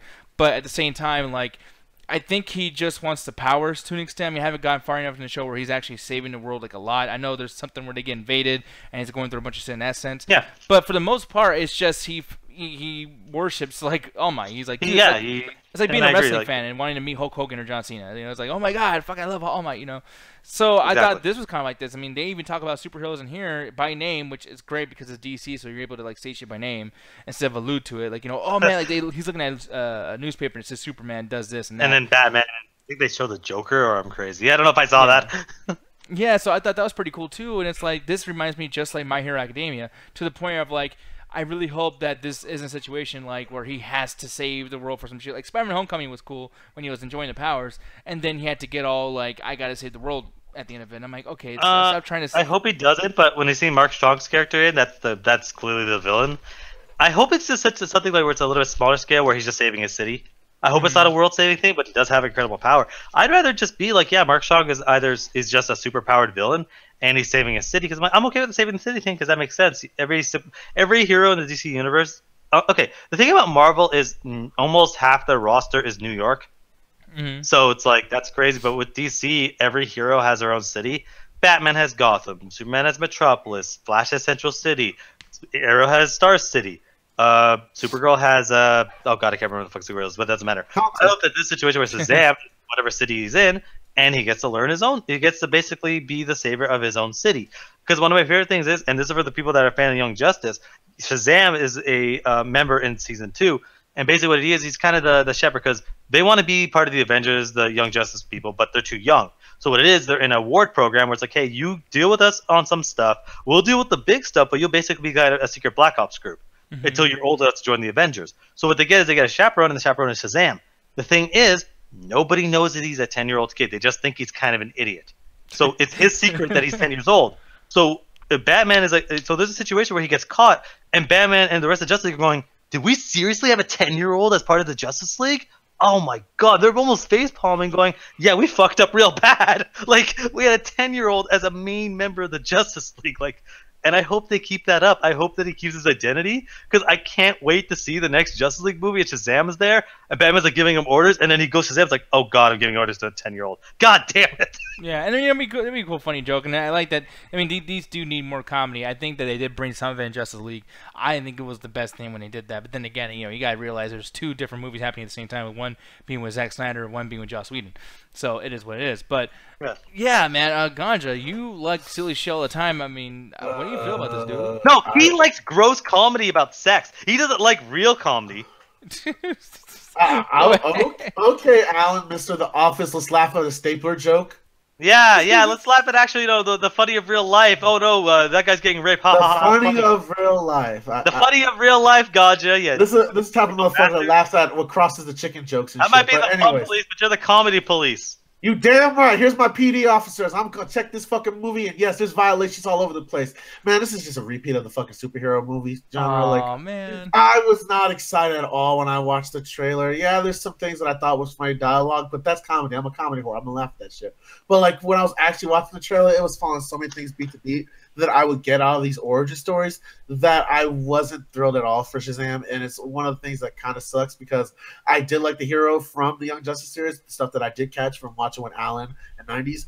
But like watching it here, because the one thing that always threw me off with the Young Justice version is he was more mature.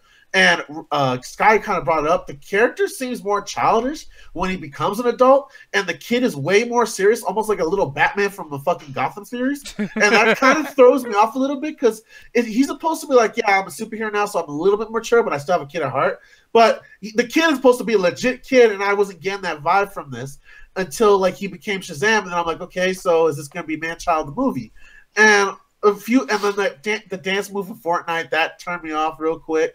And the only thing that's got me interested is it seems like he doesn't know how to use his powers and that's one of the things that I'm interested in because we don't get that a lot where people have to learn their powers, or if they do it, it's something like Daredevil or something like Superman where it's like 5 seconds or an episode and we're done and that's it. It's not something like the movie's based off like, yeah, this is my first out as a hero and I'm fucking up because I don't know what this body can do. And I like that aspect of it, especially when he runs into his equal match because beforehand he feels like he's the strongest on Earth and he probably they show the Batman symbol. So he probably idolizes all these heroes. Superman is probably a fucking martyr in this universe. So he probably is trying to base it off what those other heroes do and trying to find his own way. Maybe. But, and again, I just told you Hercules Disney's movie. So it's like, and that's my favorite Disney movie, so fuck you. And it's like, yeah, I get what they're going with, and hopefully, like, the execution is what really brings me in there, and it's something enjoyable. But like, from what the trailer's showing me, I'm not that hyped for it at all. Yeah, it's okay to be wrong. But no, don't do that now. I know, I'm just kidding. Gotcha knows he's already wrong anyway. Yeah, that's a bad baby. No, but the thing is, though, yeah, we'll see what happens, man. I mean, obviously, this could end up being shitty. You know what I mean? And I'm scared that I like it because every time I fucking like a trailer, the movie ends up fucking sucking. That's also annoying, but I think it'll be fine. Like, I think there are some problems with it, but honestly, to me, it's like it had a consistent tone. It didn't feel the need to stop the movie to make a joke. Or the trailer to make a joke. It felt like it was just consistent throughout the whole movie, and I'm okay with comedy if it's consistent. Just keep the tone the same. And I think this was a perfect blend of like you're gonna have some serious moments, but you're also gonna have some lighthearted moments without it feeling the need to just stop the movie. Yeah, Nick, I think this is gonna be your Raw 25. Yeah, probably. That's why that's why I feel like it's gonna. You're only mad because he actually enjoys this and you don't. But and the thing is, I'm glad I enjoy it too in a sense too because now the chat's like, "Yay, Nick, blah blah," like he likes something. But it's like, you know what? Well, when I get mad, all you motherfuckers gonna get mad too because you know DC's gonna fuck up again, and it's gonna happen soon. They're okay with Wonder Woman. They didn't bomb with Justice League. Man, it's coming. There's a storm coming, and it might be with this next thing we're gonna talk about because man, this shit. Holy shit. Okay. God. So the trailer sucked. I'm going to say that straight up. The trailer was garbage, but the world looks cool. And I think I saw a random comment where someone goes, "Yo man, this is what the fuck? It's all water. It's all the world." Exactly. We don't get that shit because honestly no one could do it right. And this movie does it terrible. But the thing is, I like Aquaman as a character. I like what they're kind of doing with some of the stuff. But there's a lot of problems with this trailer, and I think most of it is the fact that this is honestly like what Gonza's gonna say. This is a super generic ass trailer. This is very generic. But I'm liking a lot of the worlds. I'm liking a lot of the colors. The underwater stuff. My only problem with it is, and this is something that I've been thinking about actually since I've been playing Kingdom Hearts. Nobody can do underwater properly. This thing has there's gonna be a lot of scenes of it underwater. Talking doesn't work underwater, people. You can't have a conversation underwater even if you can breathe it. Sound does not travel through water like that. First of all, I'm not having casual conversations.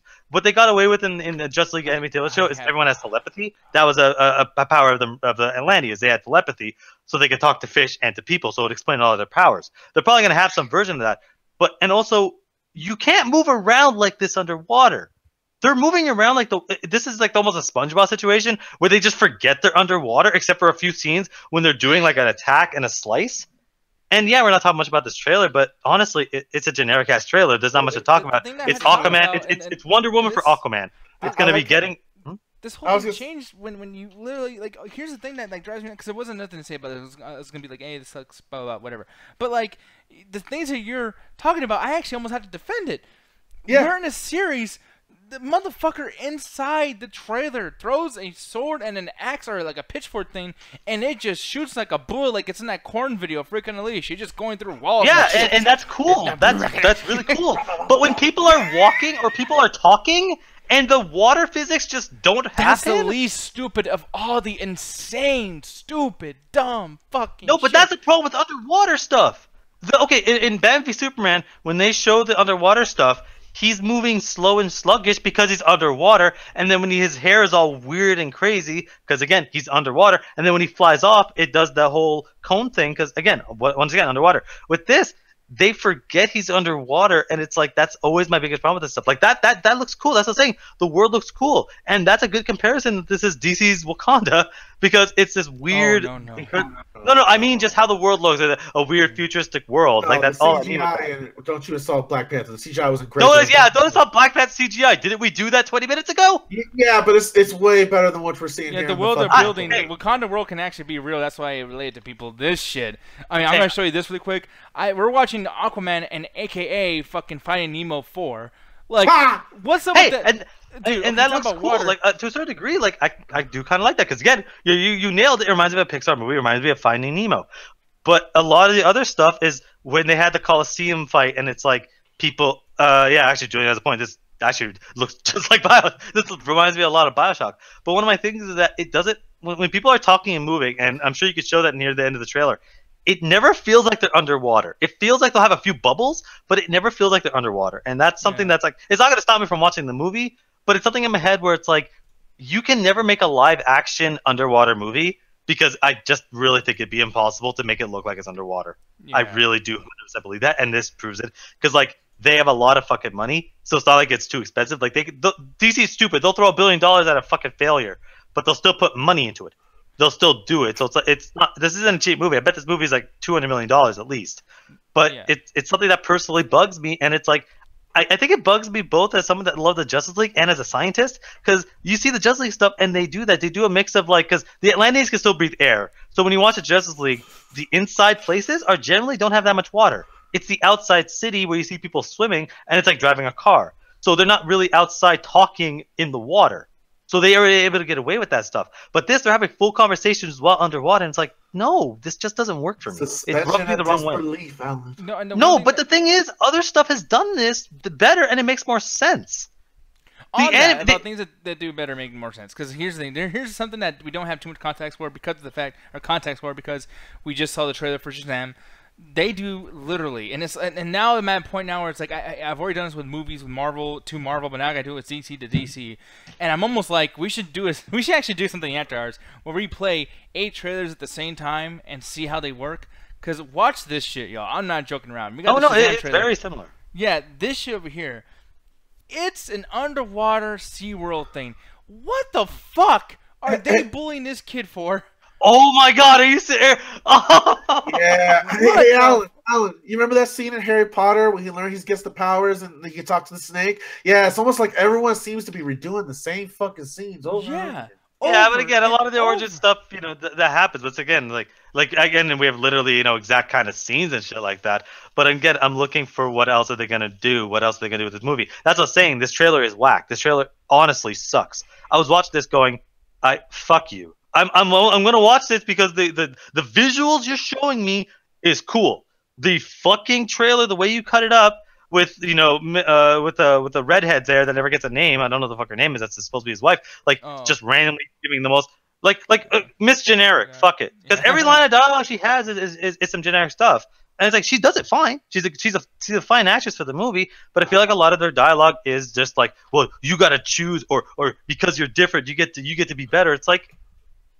Super generic. She's beautiful as fuck, though. Holy shit! Like cast her as Ariel in the fucking live action Little Mermaid movie. Goddamn. But every line, I love fish confirmed. It's like fuck her legs. I want that fish vagina. They're trying to eat that sushi. But A lot of again, a lot of the trailers feel generic, especially the fact that you compared it to the Shazam we just saw. But Shazam was able to, even though it was like Gon just keep hitting on it, it was a typical story plot. They at least did it where it felt more unique, at least in what they were trying to do. This doesn't feel like that. This feels like what they did, the exact same thing they did for Wonder Woman, except Wonder Woman, like, it didn't seem like that in the trailers, and we'd have to see the movie to know the quality it did have. But that one even at least seemed a little different because what it was trying to do. This just doesn't feel. It doesn't feel different. It feels very, very generic. But the world looks cool. The fight scenes look like they're gonna have some decent choreography. But then you run to my personal issue. I'm not going to hold the movie against this, but it's my personal issue of it doesn't look like they're underwater when they're underwater. Okay, well, the one thing I want to bring up really quick, too, and everyone knows, Jason Momoa, because I'm going to bring the one good thing I did like about it, that it literally had too much, like, it was too happy with it and ended up pissing me off later on. But it got me for a second, because one thing I saw in this trailer, because Jason Momoa, we all know that he's actually filming the Crow remake right now. And I love Is he? I thought he was out of it. I thought he left it. Oh, well, who the fuck knows anymore, man? People just fucking shit. But Eric Draven, he's going to play Eric Draven. I love Eric Draven, the character. I love the Crow. I love everything about it. And there's a scene in the Crow that's really cool. This at the Tintin fight. He throws his fucking knife. It's very, very iconic. He grabs it. Boom. Let me show you again. Bam. He has the knife. That was really, lame. really cool. And that was so lame. Yeah, I thought that was cool. But then that was so lame. I guess. I don't know. But then you get this over here, and literally, frame by frame, there we go. And it's like, okay, you know what? That explains why I thought that was lame, too. Yeah, and I was like, you know what? I even if it's lame, whatever we think about it, it is what it is. Opinions will be opinions. But I was like, oh, it's kind of cool that they incorporate like a little bit of like a nod to fans who know more about cinema than others do. Of like, hey guys, he's gonna be on the Crow. Like that's how I took it as. I was like, oh, that's kind of cool. But then they had to fucking ruin it. And there's another scene in this fucking trailer that pissed me off, and it's not even the same character, at least I don't think. But they do it again right here. Why are you going to use the same fucking move twice in the same trailer? Wow, this trailer is fucking ridiculous. Man. Yeah, I mean, kind of. Another thing, it's generic as hell, but like, it's one of those things where I just think what it wants to show is just show his reflexes. Like, they kind of just show it's like he's always had some version of cool power. But they have that's such his basic a lack move, of things to do. They have such a lack of things to do that they literally, like, take the Crow out of it, take my Nerdum out of it, take Jason Momoa, he might be, he might not be, who the fuck knows. Take all that out of it. I've never seen any of these comic, even Ant-Man and Wasp who do shrinking constantly, whatever the fuck, I've never seen anybody do the exact same fucking scene twice in a movie. Which means, I can guarantee you, Alan, there's no fight choreography in this fucking movie. That is a horrible. I hope not. I hope you're wrong in that sense, but like I get what you look at that you're gonna be mad, and the reason it's like I'm just kind of not phased is because it looks like that's his special move. Because like you see that in a Crow, and that's probably impressive as hell at the time because no one ever does that, and it's a surprise that anyone's doing that. That's probably a special move of like I'm just gonna stand still until the last second. That's probably a signature move. So I wouldn't be surprised if we actually see that a lot in the movie because that's probably his signature thing. Like Wonder Woman with the shield, it's him with the clap. But, so it's like Wonder Woman never hits somebody with a shield like the exact same way more than once in the trailer. No, and I get that. I think that's kind of a lack of like I think they should have done it a little differently from different angles. But it does seem like that's going to be his move, and I'm like, at this point, I'm okay with it. I just want to see what they're going to do with the movie. It's like I think the trailer is whack, but like I do think a lot of trailers are bad. And honestly, it's something I was discussing with a buddy of mine the other day because we've been through a lot of superhero trailers and non-superhero trailers. I don't think superhero trailers are made for superhero fans. I think superhero trailers are made for people that have never watched a superhero movie and have no fucking idea what this is. Because when you look at this, if you've never heard anything about Aquaman and you were born yesterday, you would get a decent idea of this movie. But for us, like not you because you're not a huge fan of superheroes, but you've watched enough of them to understand how it works. And for me, someone that loves superheroes, like to me, this is showing me like almost too much. Like I just want to watch the movie. I'm already going to watch it because I like Aquaman. But someone that's never heard of it, someone that's probably like never heard of Aquaman at all, you kind of need something a bit more generic so that they understand what's going on. That's why this trailer feels almost identical to the one we just saw before, which is Shazam, because you need to introduce this world to these people that no one's ever heard of. I know Shazam, God knows Shazam. You've probably never heard of Shazam. So you need something generic to understand that. Aquaman's the same way. There are going to be people around the world, even in America, that have never heard of Aquaman. So you need something a bit more generic to kind of get that past the audience. I disagree only because they are willing to risk it and add him to the Justice League right away without a movie. So the fact that they're going to go around and do something so generic with the trailer, like we don't know the movie, so let's like we're kind of talking like about it's the movie, but it's not. But we're seeing with the trailer and our context of a future prediction of the movie based on the trailer, it's looking like it's going to be the same old reject of DC stuff. This is not going to be Justice League level where you might have like a few people in the room go, "Oh, I liked it. It wasn't that bad." Yeah, exactly. And I disagree with that in a sense because when you look at the not Batman v Superman, when you look at the Justice League trailer and it showed Aquaman, a lot of it was trying to explain Aquaman, and in the movie, a lot of it was trying to explain Aquaman. So this is still continuing to try to explain, and now we get more of a focus because Wonder Woman was the same thing. They introduced her a bit of Batman v Superman. They basically, and then her trailer was trying to be an origin in the same exact sense. Yeah, so I mean, we'll see what happens, man. I mean, there's really nothing else to say about this other than like I'm irritated with it. We'll see what happens when it comes out. But James Wan, like I thought he was gonna bring some life into this shit, but judging by this trailer, James Wan just stick to fucking horror movies. Like fuck. Yeah, he did Fast and Furious, one of them, and I liked it. Oh, I forgot about that. He did do those shitty movies too. I should have not been surprised. But here's the thing, though, folks. Now it's time to get into what we told you guys we're gonna get into earlier: Flex and Chill. And if you guys want to come into the call, let me know, and I'll bring you guys into the discussion. But there's the first movie. I would hope not too many people come in because I gotta talk about something with this boy over here. And let me just show you guys with the visual. Yes, Flex and Chill time. Oh my goodness gracious! And you guys hear that? The mic just did something. That means Alan's about to go take a dump, or I don't know what he's gonna do. He's gonna take or put a shirt on. That's what he's gonna do. So no, I take a shirt off. That's what I do. That's what he does. Yes. So what are you wearing on your goddamn head? Nice. Hey man, I'm gonna wear something fancy for this movie too. Then, oh, I think it fits the occasion. Why not? Yeah. So here's the thing, people. This is what I wanted to do the entire time watching this fucking movie. That's what I wanted to do. Sorry to bother you.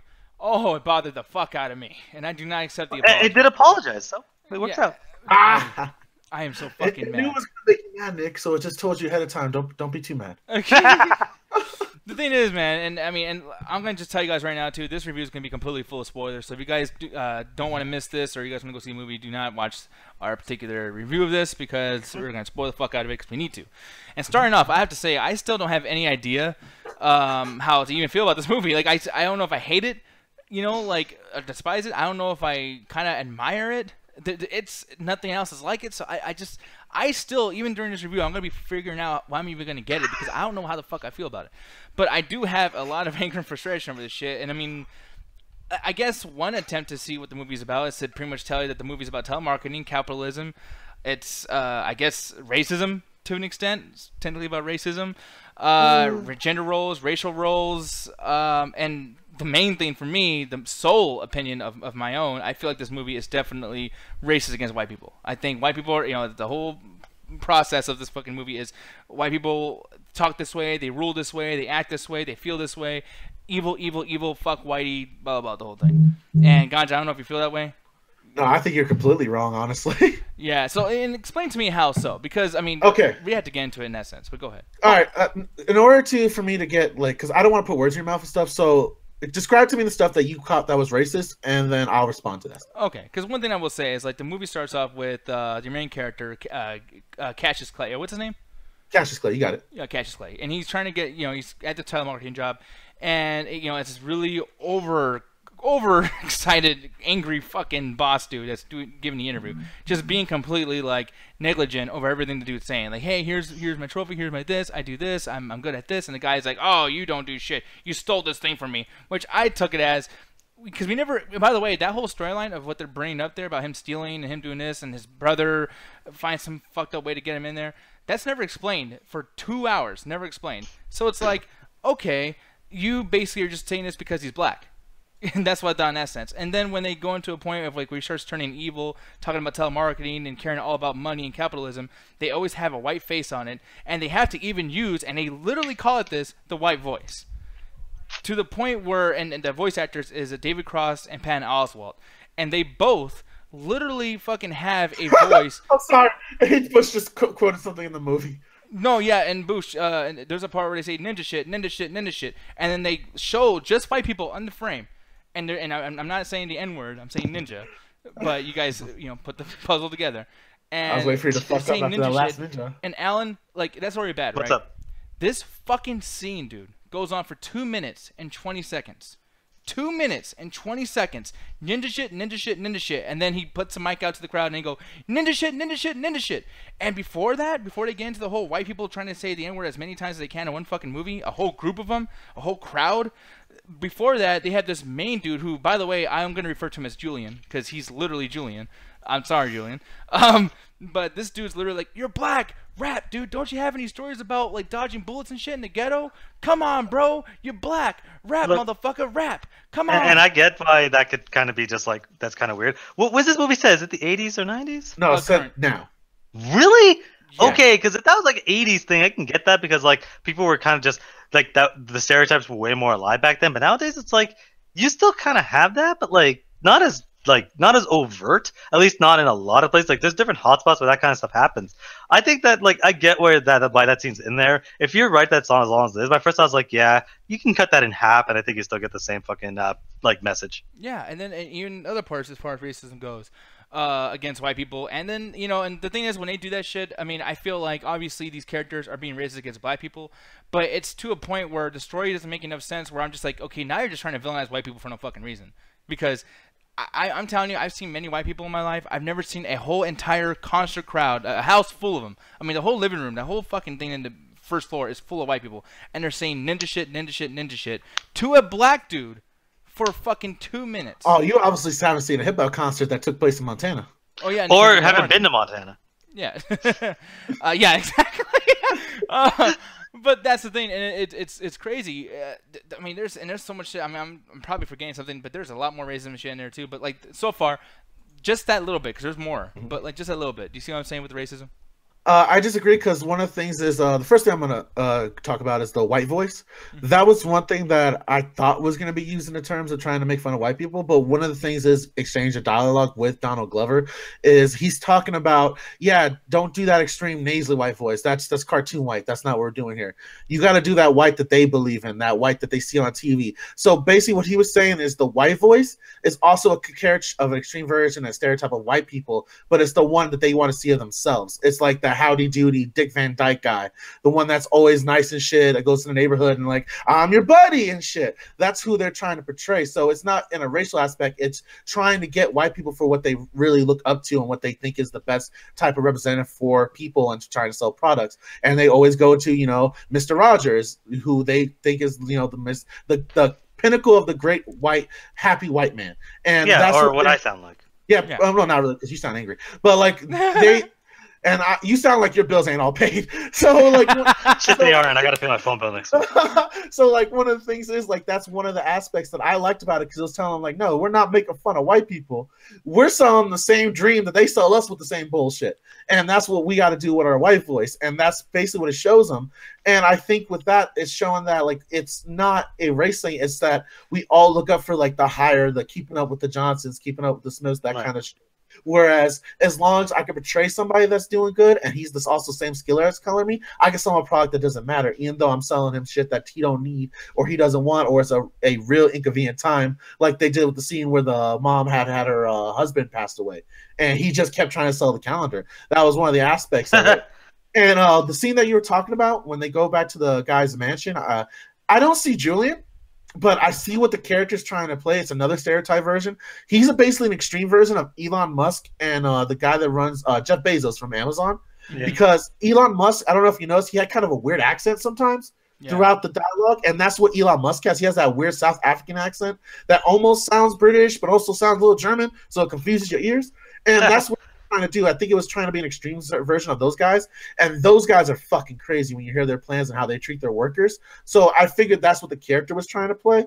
And with the whole scene with the rich white people, I think what that was, it wasn't the sense of, it's like, hey, let's make fun of this black guy. The guy straight says in the dialogue, I'm used to all these fuckheads, and they've been boring. So what he did was basically something that I make a joke with Alan about fucking Rudolph the Red-Nosed Reindeer. Because the guy is different, and he has different experiences, he wants to exploit him for his own entertainment so he can get something out of him, because he's surrounded by everyone else that's either his groupie, or two, has the same lifestyle as him. So there's no reason for him to ask them to do anything. So it's exactly like Rudolph the Red-Nosed Reindeer. Exactly, because he has a different talent, and he has a different personality, and different background. He expects them to act a certain way. That's why they ask him to rap, and they encourage him to rap with that frat boy style rap bullshit. Because that's exactly what those type of frat fraternities that you see do that shit. And the scene where he's doing the N-word rap, I think that's more of what, because when he's first trying to rap a little bit, people are talking shit, and I think what that was is he gave them what they want. Because without having to give dialogues about killing, robbing, stealing, and stuff like that, he just told them flat out, this is what you guys want. N-word shit, N-word shit, N-word shit.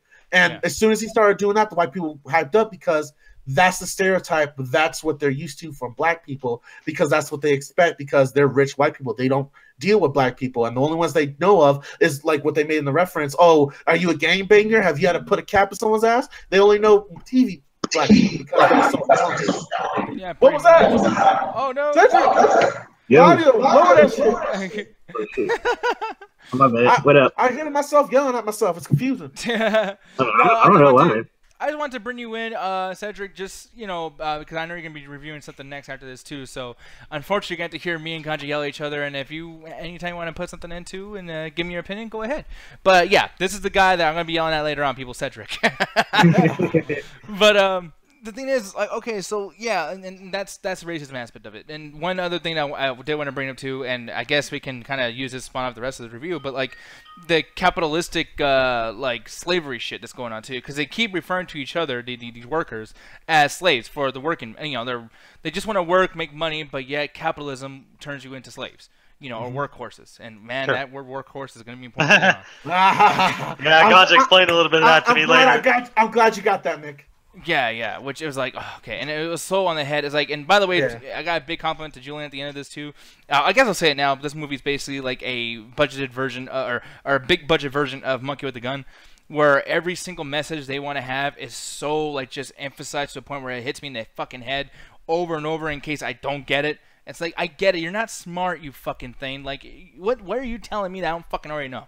It's like stupid. But the thing is, before we begin to that, there's this point where, the guy in the beginning, like I said earlier, he's trying to get this fucking job. The guy's acting crazy. He has another crazy white guy is like, hey, guys, you guys fucking sell. You guys gotta be the power player. Oh, my God, sell. Don't even know what the fuck these guys are selling for one, which is odd. Workaholics. Sell it, though. Yeah, like Workaholics actually does this where they explain like what they're selling, what the situation is. And granted, it is a show, but it's like in 3 episodes of Workaholics, they do a lot smarter version of telemarketing. This telemarketing doesn't even make sense. I mean, they call somebody, every time he calls somebody, they do this weird like visual thing where he appears in their house, and once again, it's one of these movies where he had to have sex. At some point, we had to have sex. He already tried to have sex with the girlfriend in the beginning of the movie. There's a part where he falls in next to these couple having sex on a couch, trying to sell them on something, which, by the way, would never happen. If I'm receiving a telemarketing call from a bill collector or something, I'm not going to answer it while I'm fucking my girl.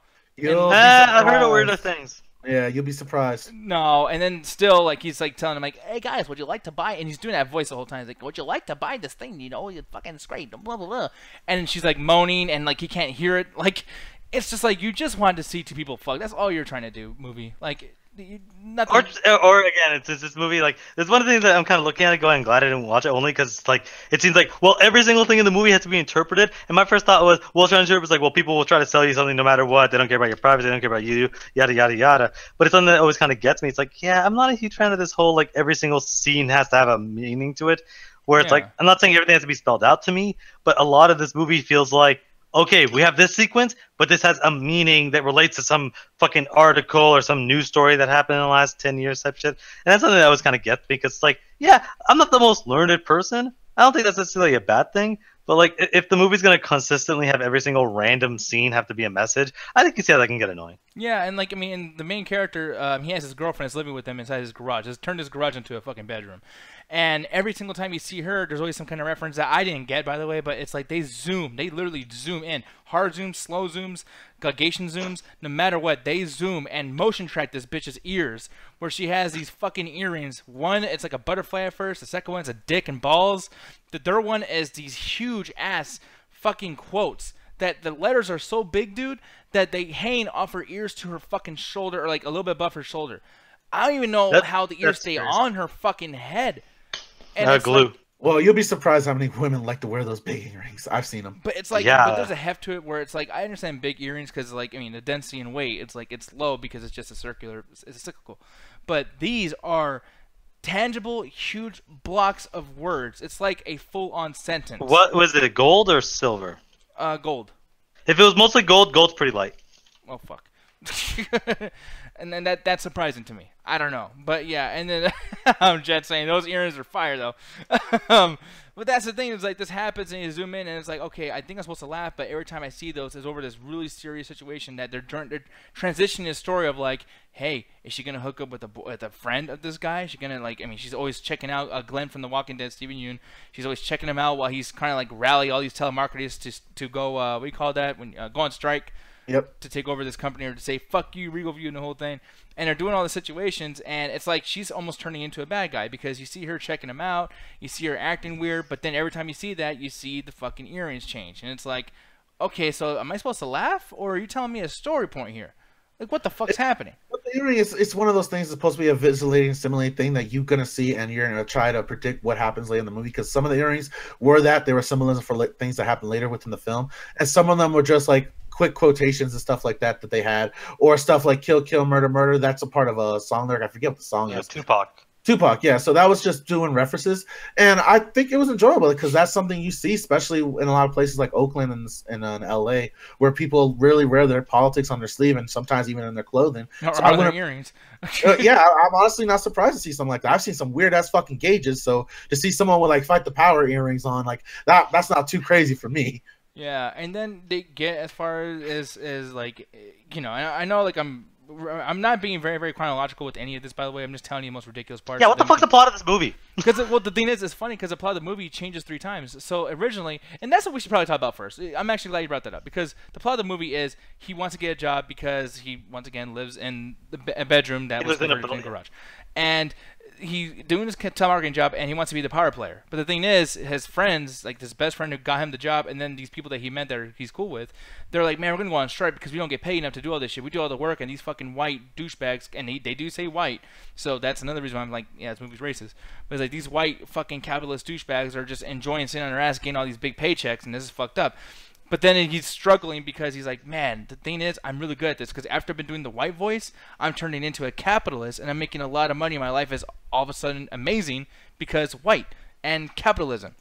So I want to do this because this is actually fun, and I don't want to struggle with all my, you know, black friends and, you know, minorities. I disagree because you kind of skipped over a plot point. The reason he goes in telemarketing is because he has to pay his rent, which is 4 months overdue from his uncle, who was played by Terry Crews. And it's found out later that Terry Crews is in this. Yeah, he's good. He's in there for like a second. Don't he's not like a full. Yeah, he's good when his moments in there, but it's literally like one line dialogue, 2 line dialogue, and then he's gone, and then a montage. But yeah, like one of the things is it's established like, yeah, he's looking for a job because he got to pay his uncle, and they're about to lose a house, and that's what kind of inspires him to become a power player and actually try to get the money. He doesn't originally want to be that kind of capitalist guy because he kind of sees how they are and he doesn't want to be part of that for a certain degree. But throughout necessity, he does that, and he realizes he's really good at it, especially when he gets a lesson from, you know, Donald Glover. And it's one of those things that it's not that capitalism is evil; it's that it'll eventually draw you in to commit the same evils in order to keep it spinning.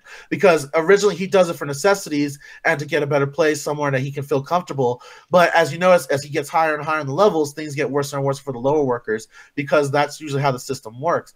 And one of the aspects that he's going against is he's trying to go against in the sense that he's not comfortable with the situation, but because of necessity and what he thinks is the better life and what makes him feel better is the money. And that's why it slowly turns into him chasing material rather than him helping his aunt and uncle, because he realized all the stuff they can get, so he falls in love with the material aspect. And by him doing that, it starts to separate with his girlfriend. And honestly, I didn't feel like it was like a hardcore fuck white people, because I actually didn't notice that dialogue. I probably missed it or something, but like it was more like fuck these guys that are making more money than us. They're not giving us benefits. They're taking us away. Fuck the man and all that stuff. I didn't really hear specifically white stuff unless it was directed towards like white humor.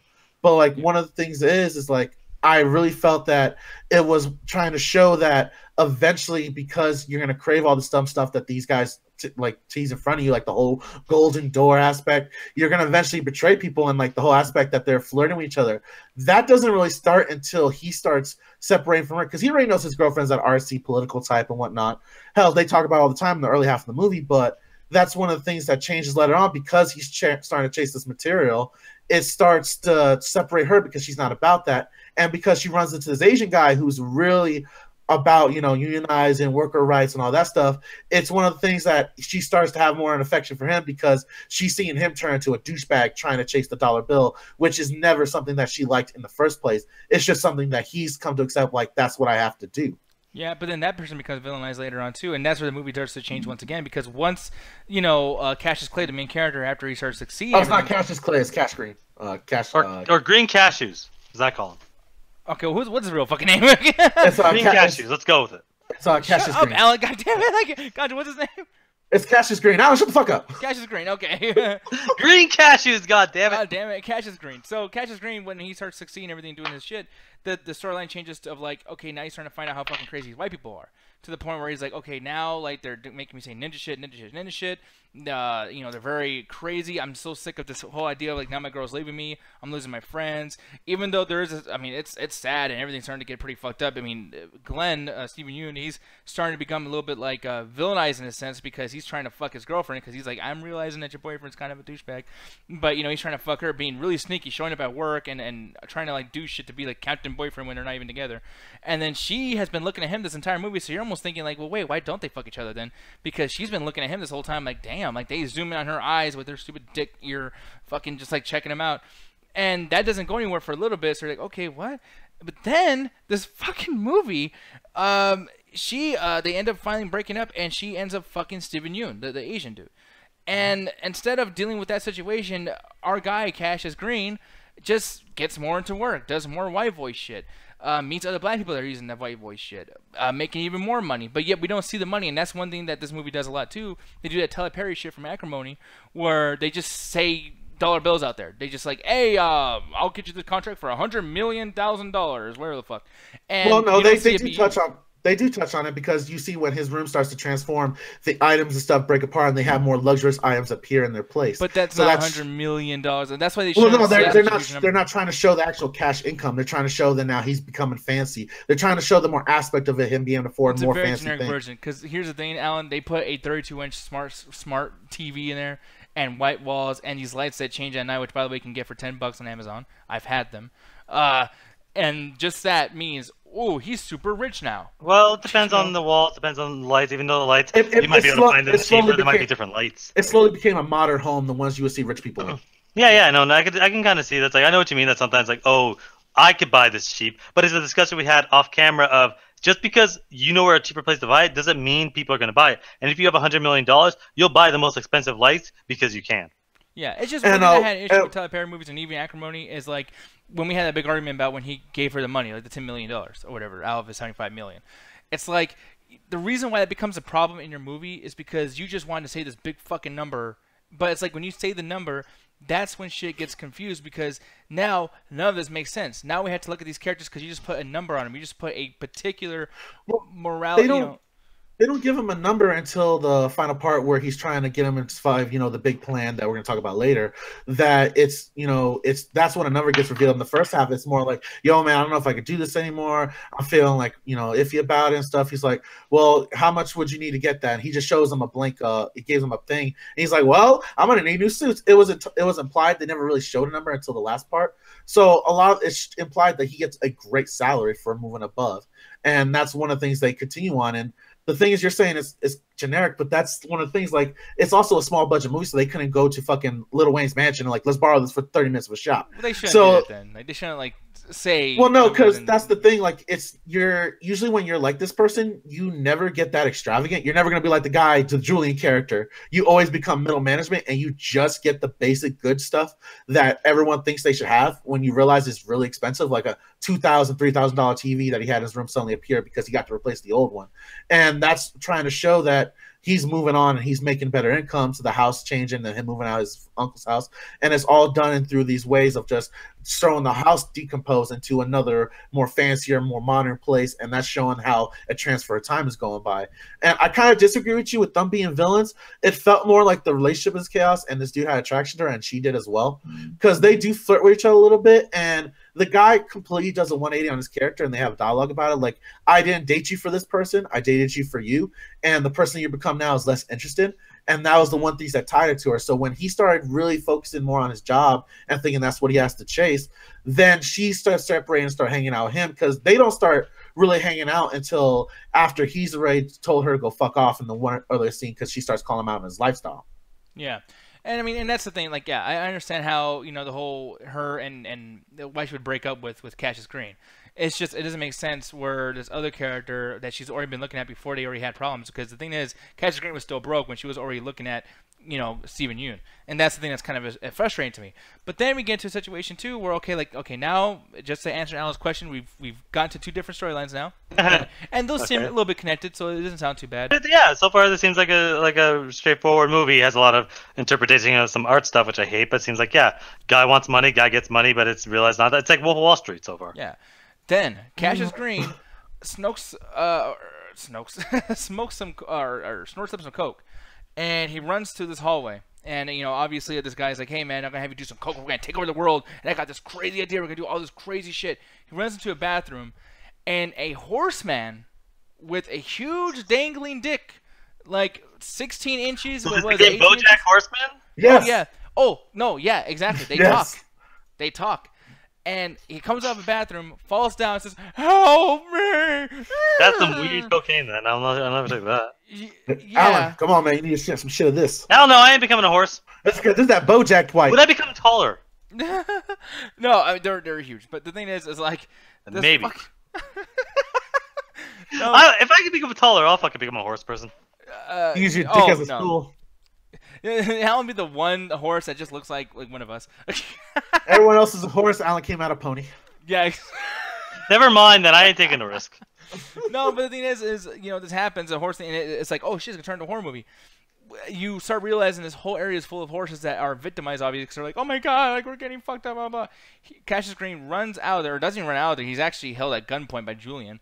And, you know, there's a situation where, you know, he's like, okay, I'm going to kill you because you know this now. But then again, let me take you to my fucking room and explain this whole thing and then offer you $100 million.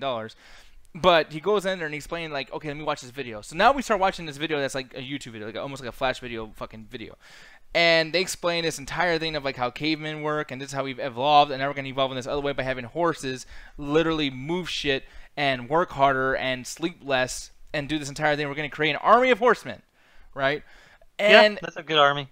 Yeah, and Cassius Green is like, holy shit, this is fucking ridiculous. I'm getting the fuck out of here, right? Which makes sense. But they don't kill him like he said he was going to kill him. They said, think about it, which that made no sense. Then he goes out there and starts telling the news about this crazy thing about those horsemen being fucking stuck in there.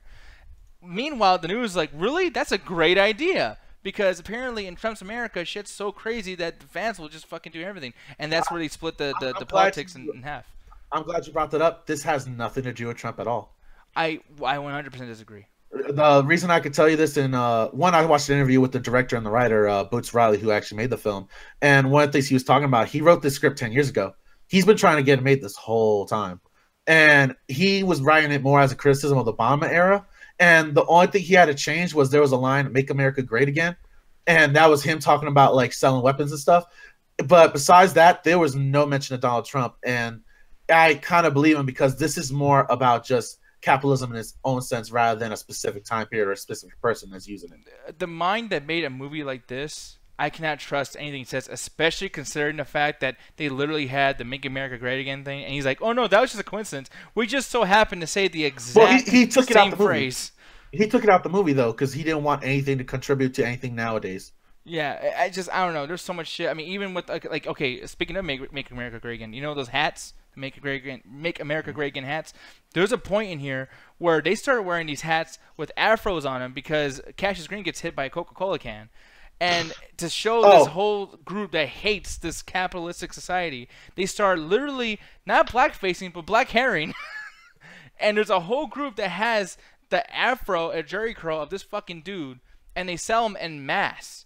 And there's a whole street covered of these people wearing these fucking like wigs to make fun of him.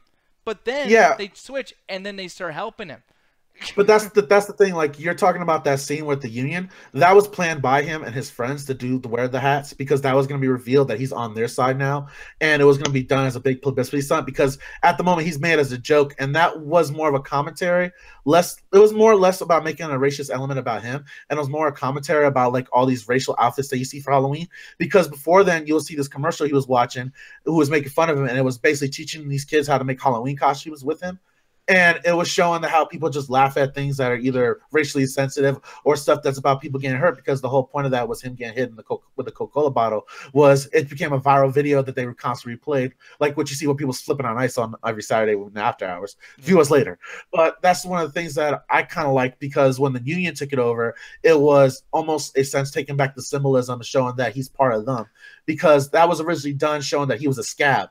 And him taking it on himself to wear that and then take it off is him going, oh, well, I'm now part of you guys no more. I'm no longer this person you guys are making fun of. And that was the whole aspect of showing unity with him and solidarity. It wasn't to make fun of him. If not, they would have not treated him well. Yeah, so like I said, and that's your point, because I want to argue the whole thing because it's already long. But I will say, like, I just agree with that. But yeah, this movie ends up, after that, and after the ninja shit thing, and him finding out about these horses, basically there's a whole community out there, and I feel like this is like the whole political like divide that we deal with now, where everyone's like, you know what, we're for these horses because we gotta make them work, make America great again, but all that shit. And the thing is, for some reason, he comes out there and they're trying to stop this union, and the union is fighting against a SWAT team and all this crazy shit going on. Oh my god, all this ruckus. And he finds a way to, attack these people that actually work for this capitalistic job that he did have before that now he quit. And when this happens, he finds a way to let the horses loose, the work horses loose. Another fucking reference to blah, blah, blah. Like, it's fucking crazy. But he gets knocked out by somebody, put inside of a cage. Once again, cages, animalistic, I don't know, sure, racist shit. But then the horses come out, dude. And I'm telling you, Alan, they turn into Teenage Mutant Ninja Turtles. The horses come out, move a truck out of the way like Ant-Man, like when he's all huge and he pushes that truck backwards. So what? This just becomes fucking the climax of the fucking Dawn of the Planet of the Apes? Yeah, I was gonna say the same thing, except I don't want to say that because it might come off as racist. It's like that's the thing. This whole movie is hard to even talk about certain things or refer to other things because this movie is so close to race all the fucking time and villainizing certain groups of people that talking about it and saying certain words could be triggering to certain people because it could come off as racist. I disagree. I think you're real. Like you're. I don't see none of the racial elements, and I was really looking for it when you told me that.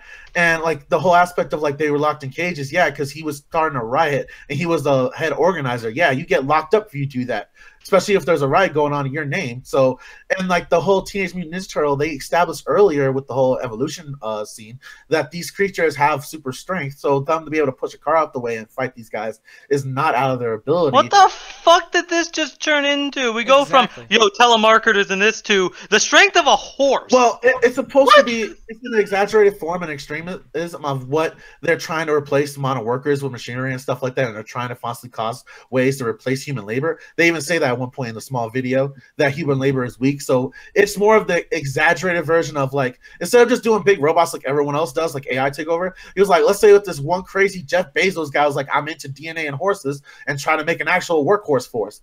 And that's what it is. And that's kind of what it is. And honestly, like the scene of them being locked up, it was more of showing like how, because you're just used for your work, unless you're using labor for them, they don't care how your life is. And that was the whole point of the video where he's like, if y'all don't be quiet and start respecting me, I'm gonna turn y'all into glue. It's because unless y'all are useful to me, I don't have no need for you. And that was more showing that if you as a person that works for these businesses that don't care about you as a worker, you are just a cog in the machine and they don't care what happens to you. Even if you're a sentient creature or something they created themselves. And that was what I got out of it. It was a lot of the racial stuff only happened once or twice, but it was more the show of the privilege between the white people and the people they come in contact with and the separation due to their finances. Okay. And I mean, and that's your opinion. And we'll disagree with that too. But like now, so that's the whole story. But scenes now, and it's like this movie does a lot of shit that Rent does. Like, Alan, I'm telling you, I cannot wait. So random sing-alongs, zero plot, and no character development. Well, no, there's a part that's almost like scene by scene. And it's not in a musical sense, but like there's a lady, the girlfriend. When all this shit's going on, she goes to this fucking stage and she has her whole like show. Starts mooing. No. She has her own show, and she goes on the stage, and basically it's just like that girl in Rent, where it's like, what that fucking lady say on the stage, like, "Hey, don't kill the cows, moo." There's some moo. stupid shit. That's not saying it. Does it start mooing halfway through? Oh, that's what you meant. Okay, I forgot about that. My bad. I'll never forget about that. But moo moo, and she's acting fucking crazy, whatever the fuck. This lady goes on here and says, "Hey guys," and rips off her shirt. She has these like plastic hands on her titties, and one like a middle finger almost like covering her vagina. And she's like, "Hit me, throw all," and it's like, and it zooms into all these things that people have arguments about in our political thing, like weapons. So they have bullets, cell phones, because people are always on their cell phones, blah blah. The whole, obviously, Twitter, like that type of shit. You gotta look it through the lines, and they throw it at her fucking face. The first one hits her right. I mean, dude, it looks so fucking real. They hit it as hard as they can, through right at her face, breaks open. Everyone's got a good shot. That's good. And she's like doing a show of like, "Yes, hit me," and it takes, I swear to God, dude, like a minute and a half, almost 2 minutes long, of them just pounding the fuck out of her with all these bullets and devices, some kind of orangey milk. I don't even know what the fuck it is. It's like ridiculous. And the dude tries to get off the stage. She's like, "Get out of here! You're the problem!" Blah blah. So that's supposed to be referenced something now. Again, he leaves. Then after that, Steven Yeun ends up having sex with her. That's the whole thing they've been building this entire movie with. Of like, hey, she wants to fuck him, he wants to fuck her, blah blah. But she's like, "No, I'm not gonna do it." The whole movie. Finally, she does it apparently, or at least like they make her do something. They have sex. I don't know what the fuck it is because they don't tell you. They did everything but. That's what she said. Yeah, everything but. But here's the thing, and it sounds like I'm not paying attention, but Alan, there's situations where I can't even tell you the names of these guys because they fucking bleep some of them out. The movie goes bleep and bleeps out characters. Ganja talked about that one to me off camera. Yeah, it's like it sounds crazy with me trying to explain this, guys, because some shit I can't even explain because the movie will literally bleep shit out. They will literally not say characters' names. That's the thing. Like, I'm gonna start off with the whole. You're talking about the whole seminar with the art festival. The thing with that is she's reciting The Last Dragon, and that scene is supposed to be her talking shit to one of her pimps, and it's supposed to be showing her taking initiative and being aggravated. But the whole aspect of people throwing stuff at her, it's a commentary on, like, I don't know if you've seen like a lot of these liberal art festivals where people do weird shit for rich people to get some money. And one of the things they do a lot is let people do whatever they want to their bodies. So they'll set out these items and shit that you could do to fuck up people. And it's supposed to show, like, when people are left uncontrolled, that they start really abusing people, especially when they're given ultimate control over a person's being. And one of the things is why she does that and why she takes so long. And he comes to her defense and she yells at him for it, is he's doing that to himself. But we're not seeing that in such a exaggerated form where she's having bullets thrown to him, phones thrown to him. He's torturing himself within trying to be in this rat race to the point that he's separating himself from his relationships. He's separating himself from his friendships. And he just doesn't know who the person he is anymore. And that's why she says, stick to the script, right? Because that's what they constantly remind you within the job is like, you guys stick to the script if you want to sell this good or this item. So unless you stick to the script, you're not going to make a sell. So that was her basically making a callback to what he's doing in his life is like, well, you don't like what I'm doing. I'm just sticking to the script. So go on and do your own thing. Go to the party. And inevitably he does because he's sticking to the script. This is what he wants to do. This is what he knows. And this is what he thinks he has to do. And that whole scene is just showing that. Now, the whole, like, them making out scene, I always chucked it out to just relationship stuff that always happens. I don't think no one is good or bad if they cheat or not because relationships are filthy and, everybody has their own story. And in this relationship, it showed that she kind of resisted him at first until we saw Cash become an asshole and basically abandon her for an hour. And one of the things is after that, you basically have Cash start to realize what's going on with it, and that's kind of where you get the scene where he realizes about the poorest people and all that, and it's all these extreme versions showing him that how much he's actually just helping a part of the system that he doesn't agree with, and because he doesn't agree with, it's one of those things. Well, because I was gonna say, dude, because I know, because you're about to say something else, I'm probably gonna disagree with, so I'll save that for a second. But it's like even this part with that relationship thing. He asked her, well, who are you doing this with? Like, what the fuck? Do I want to know? I want to know, blah, blah, blah. And it's like this buildup of like, okay, well, what the fuck's going to happen when he finds out, blah, blah, the whole thing. Guess what, folks? That never gets solved. Ever. They don't talk about it. He doesn't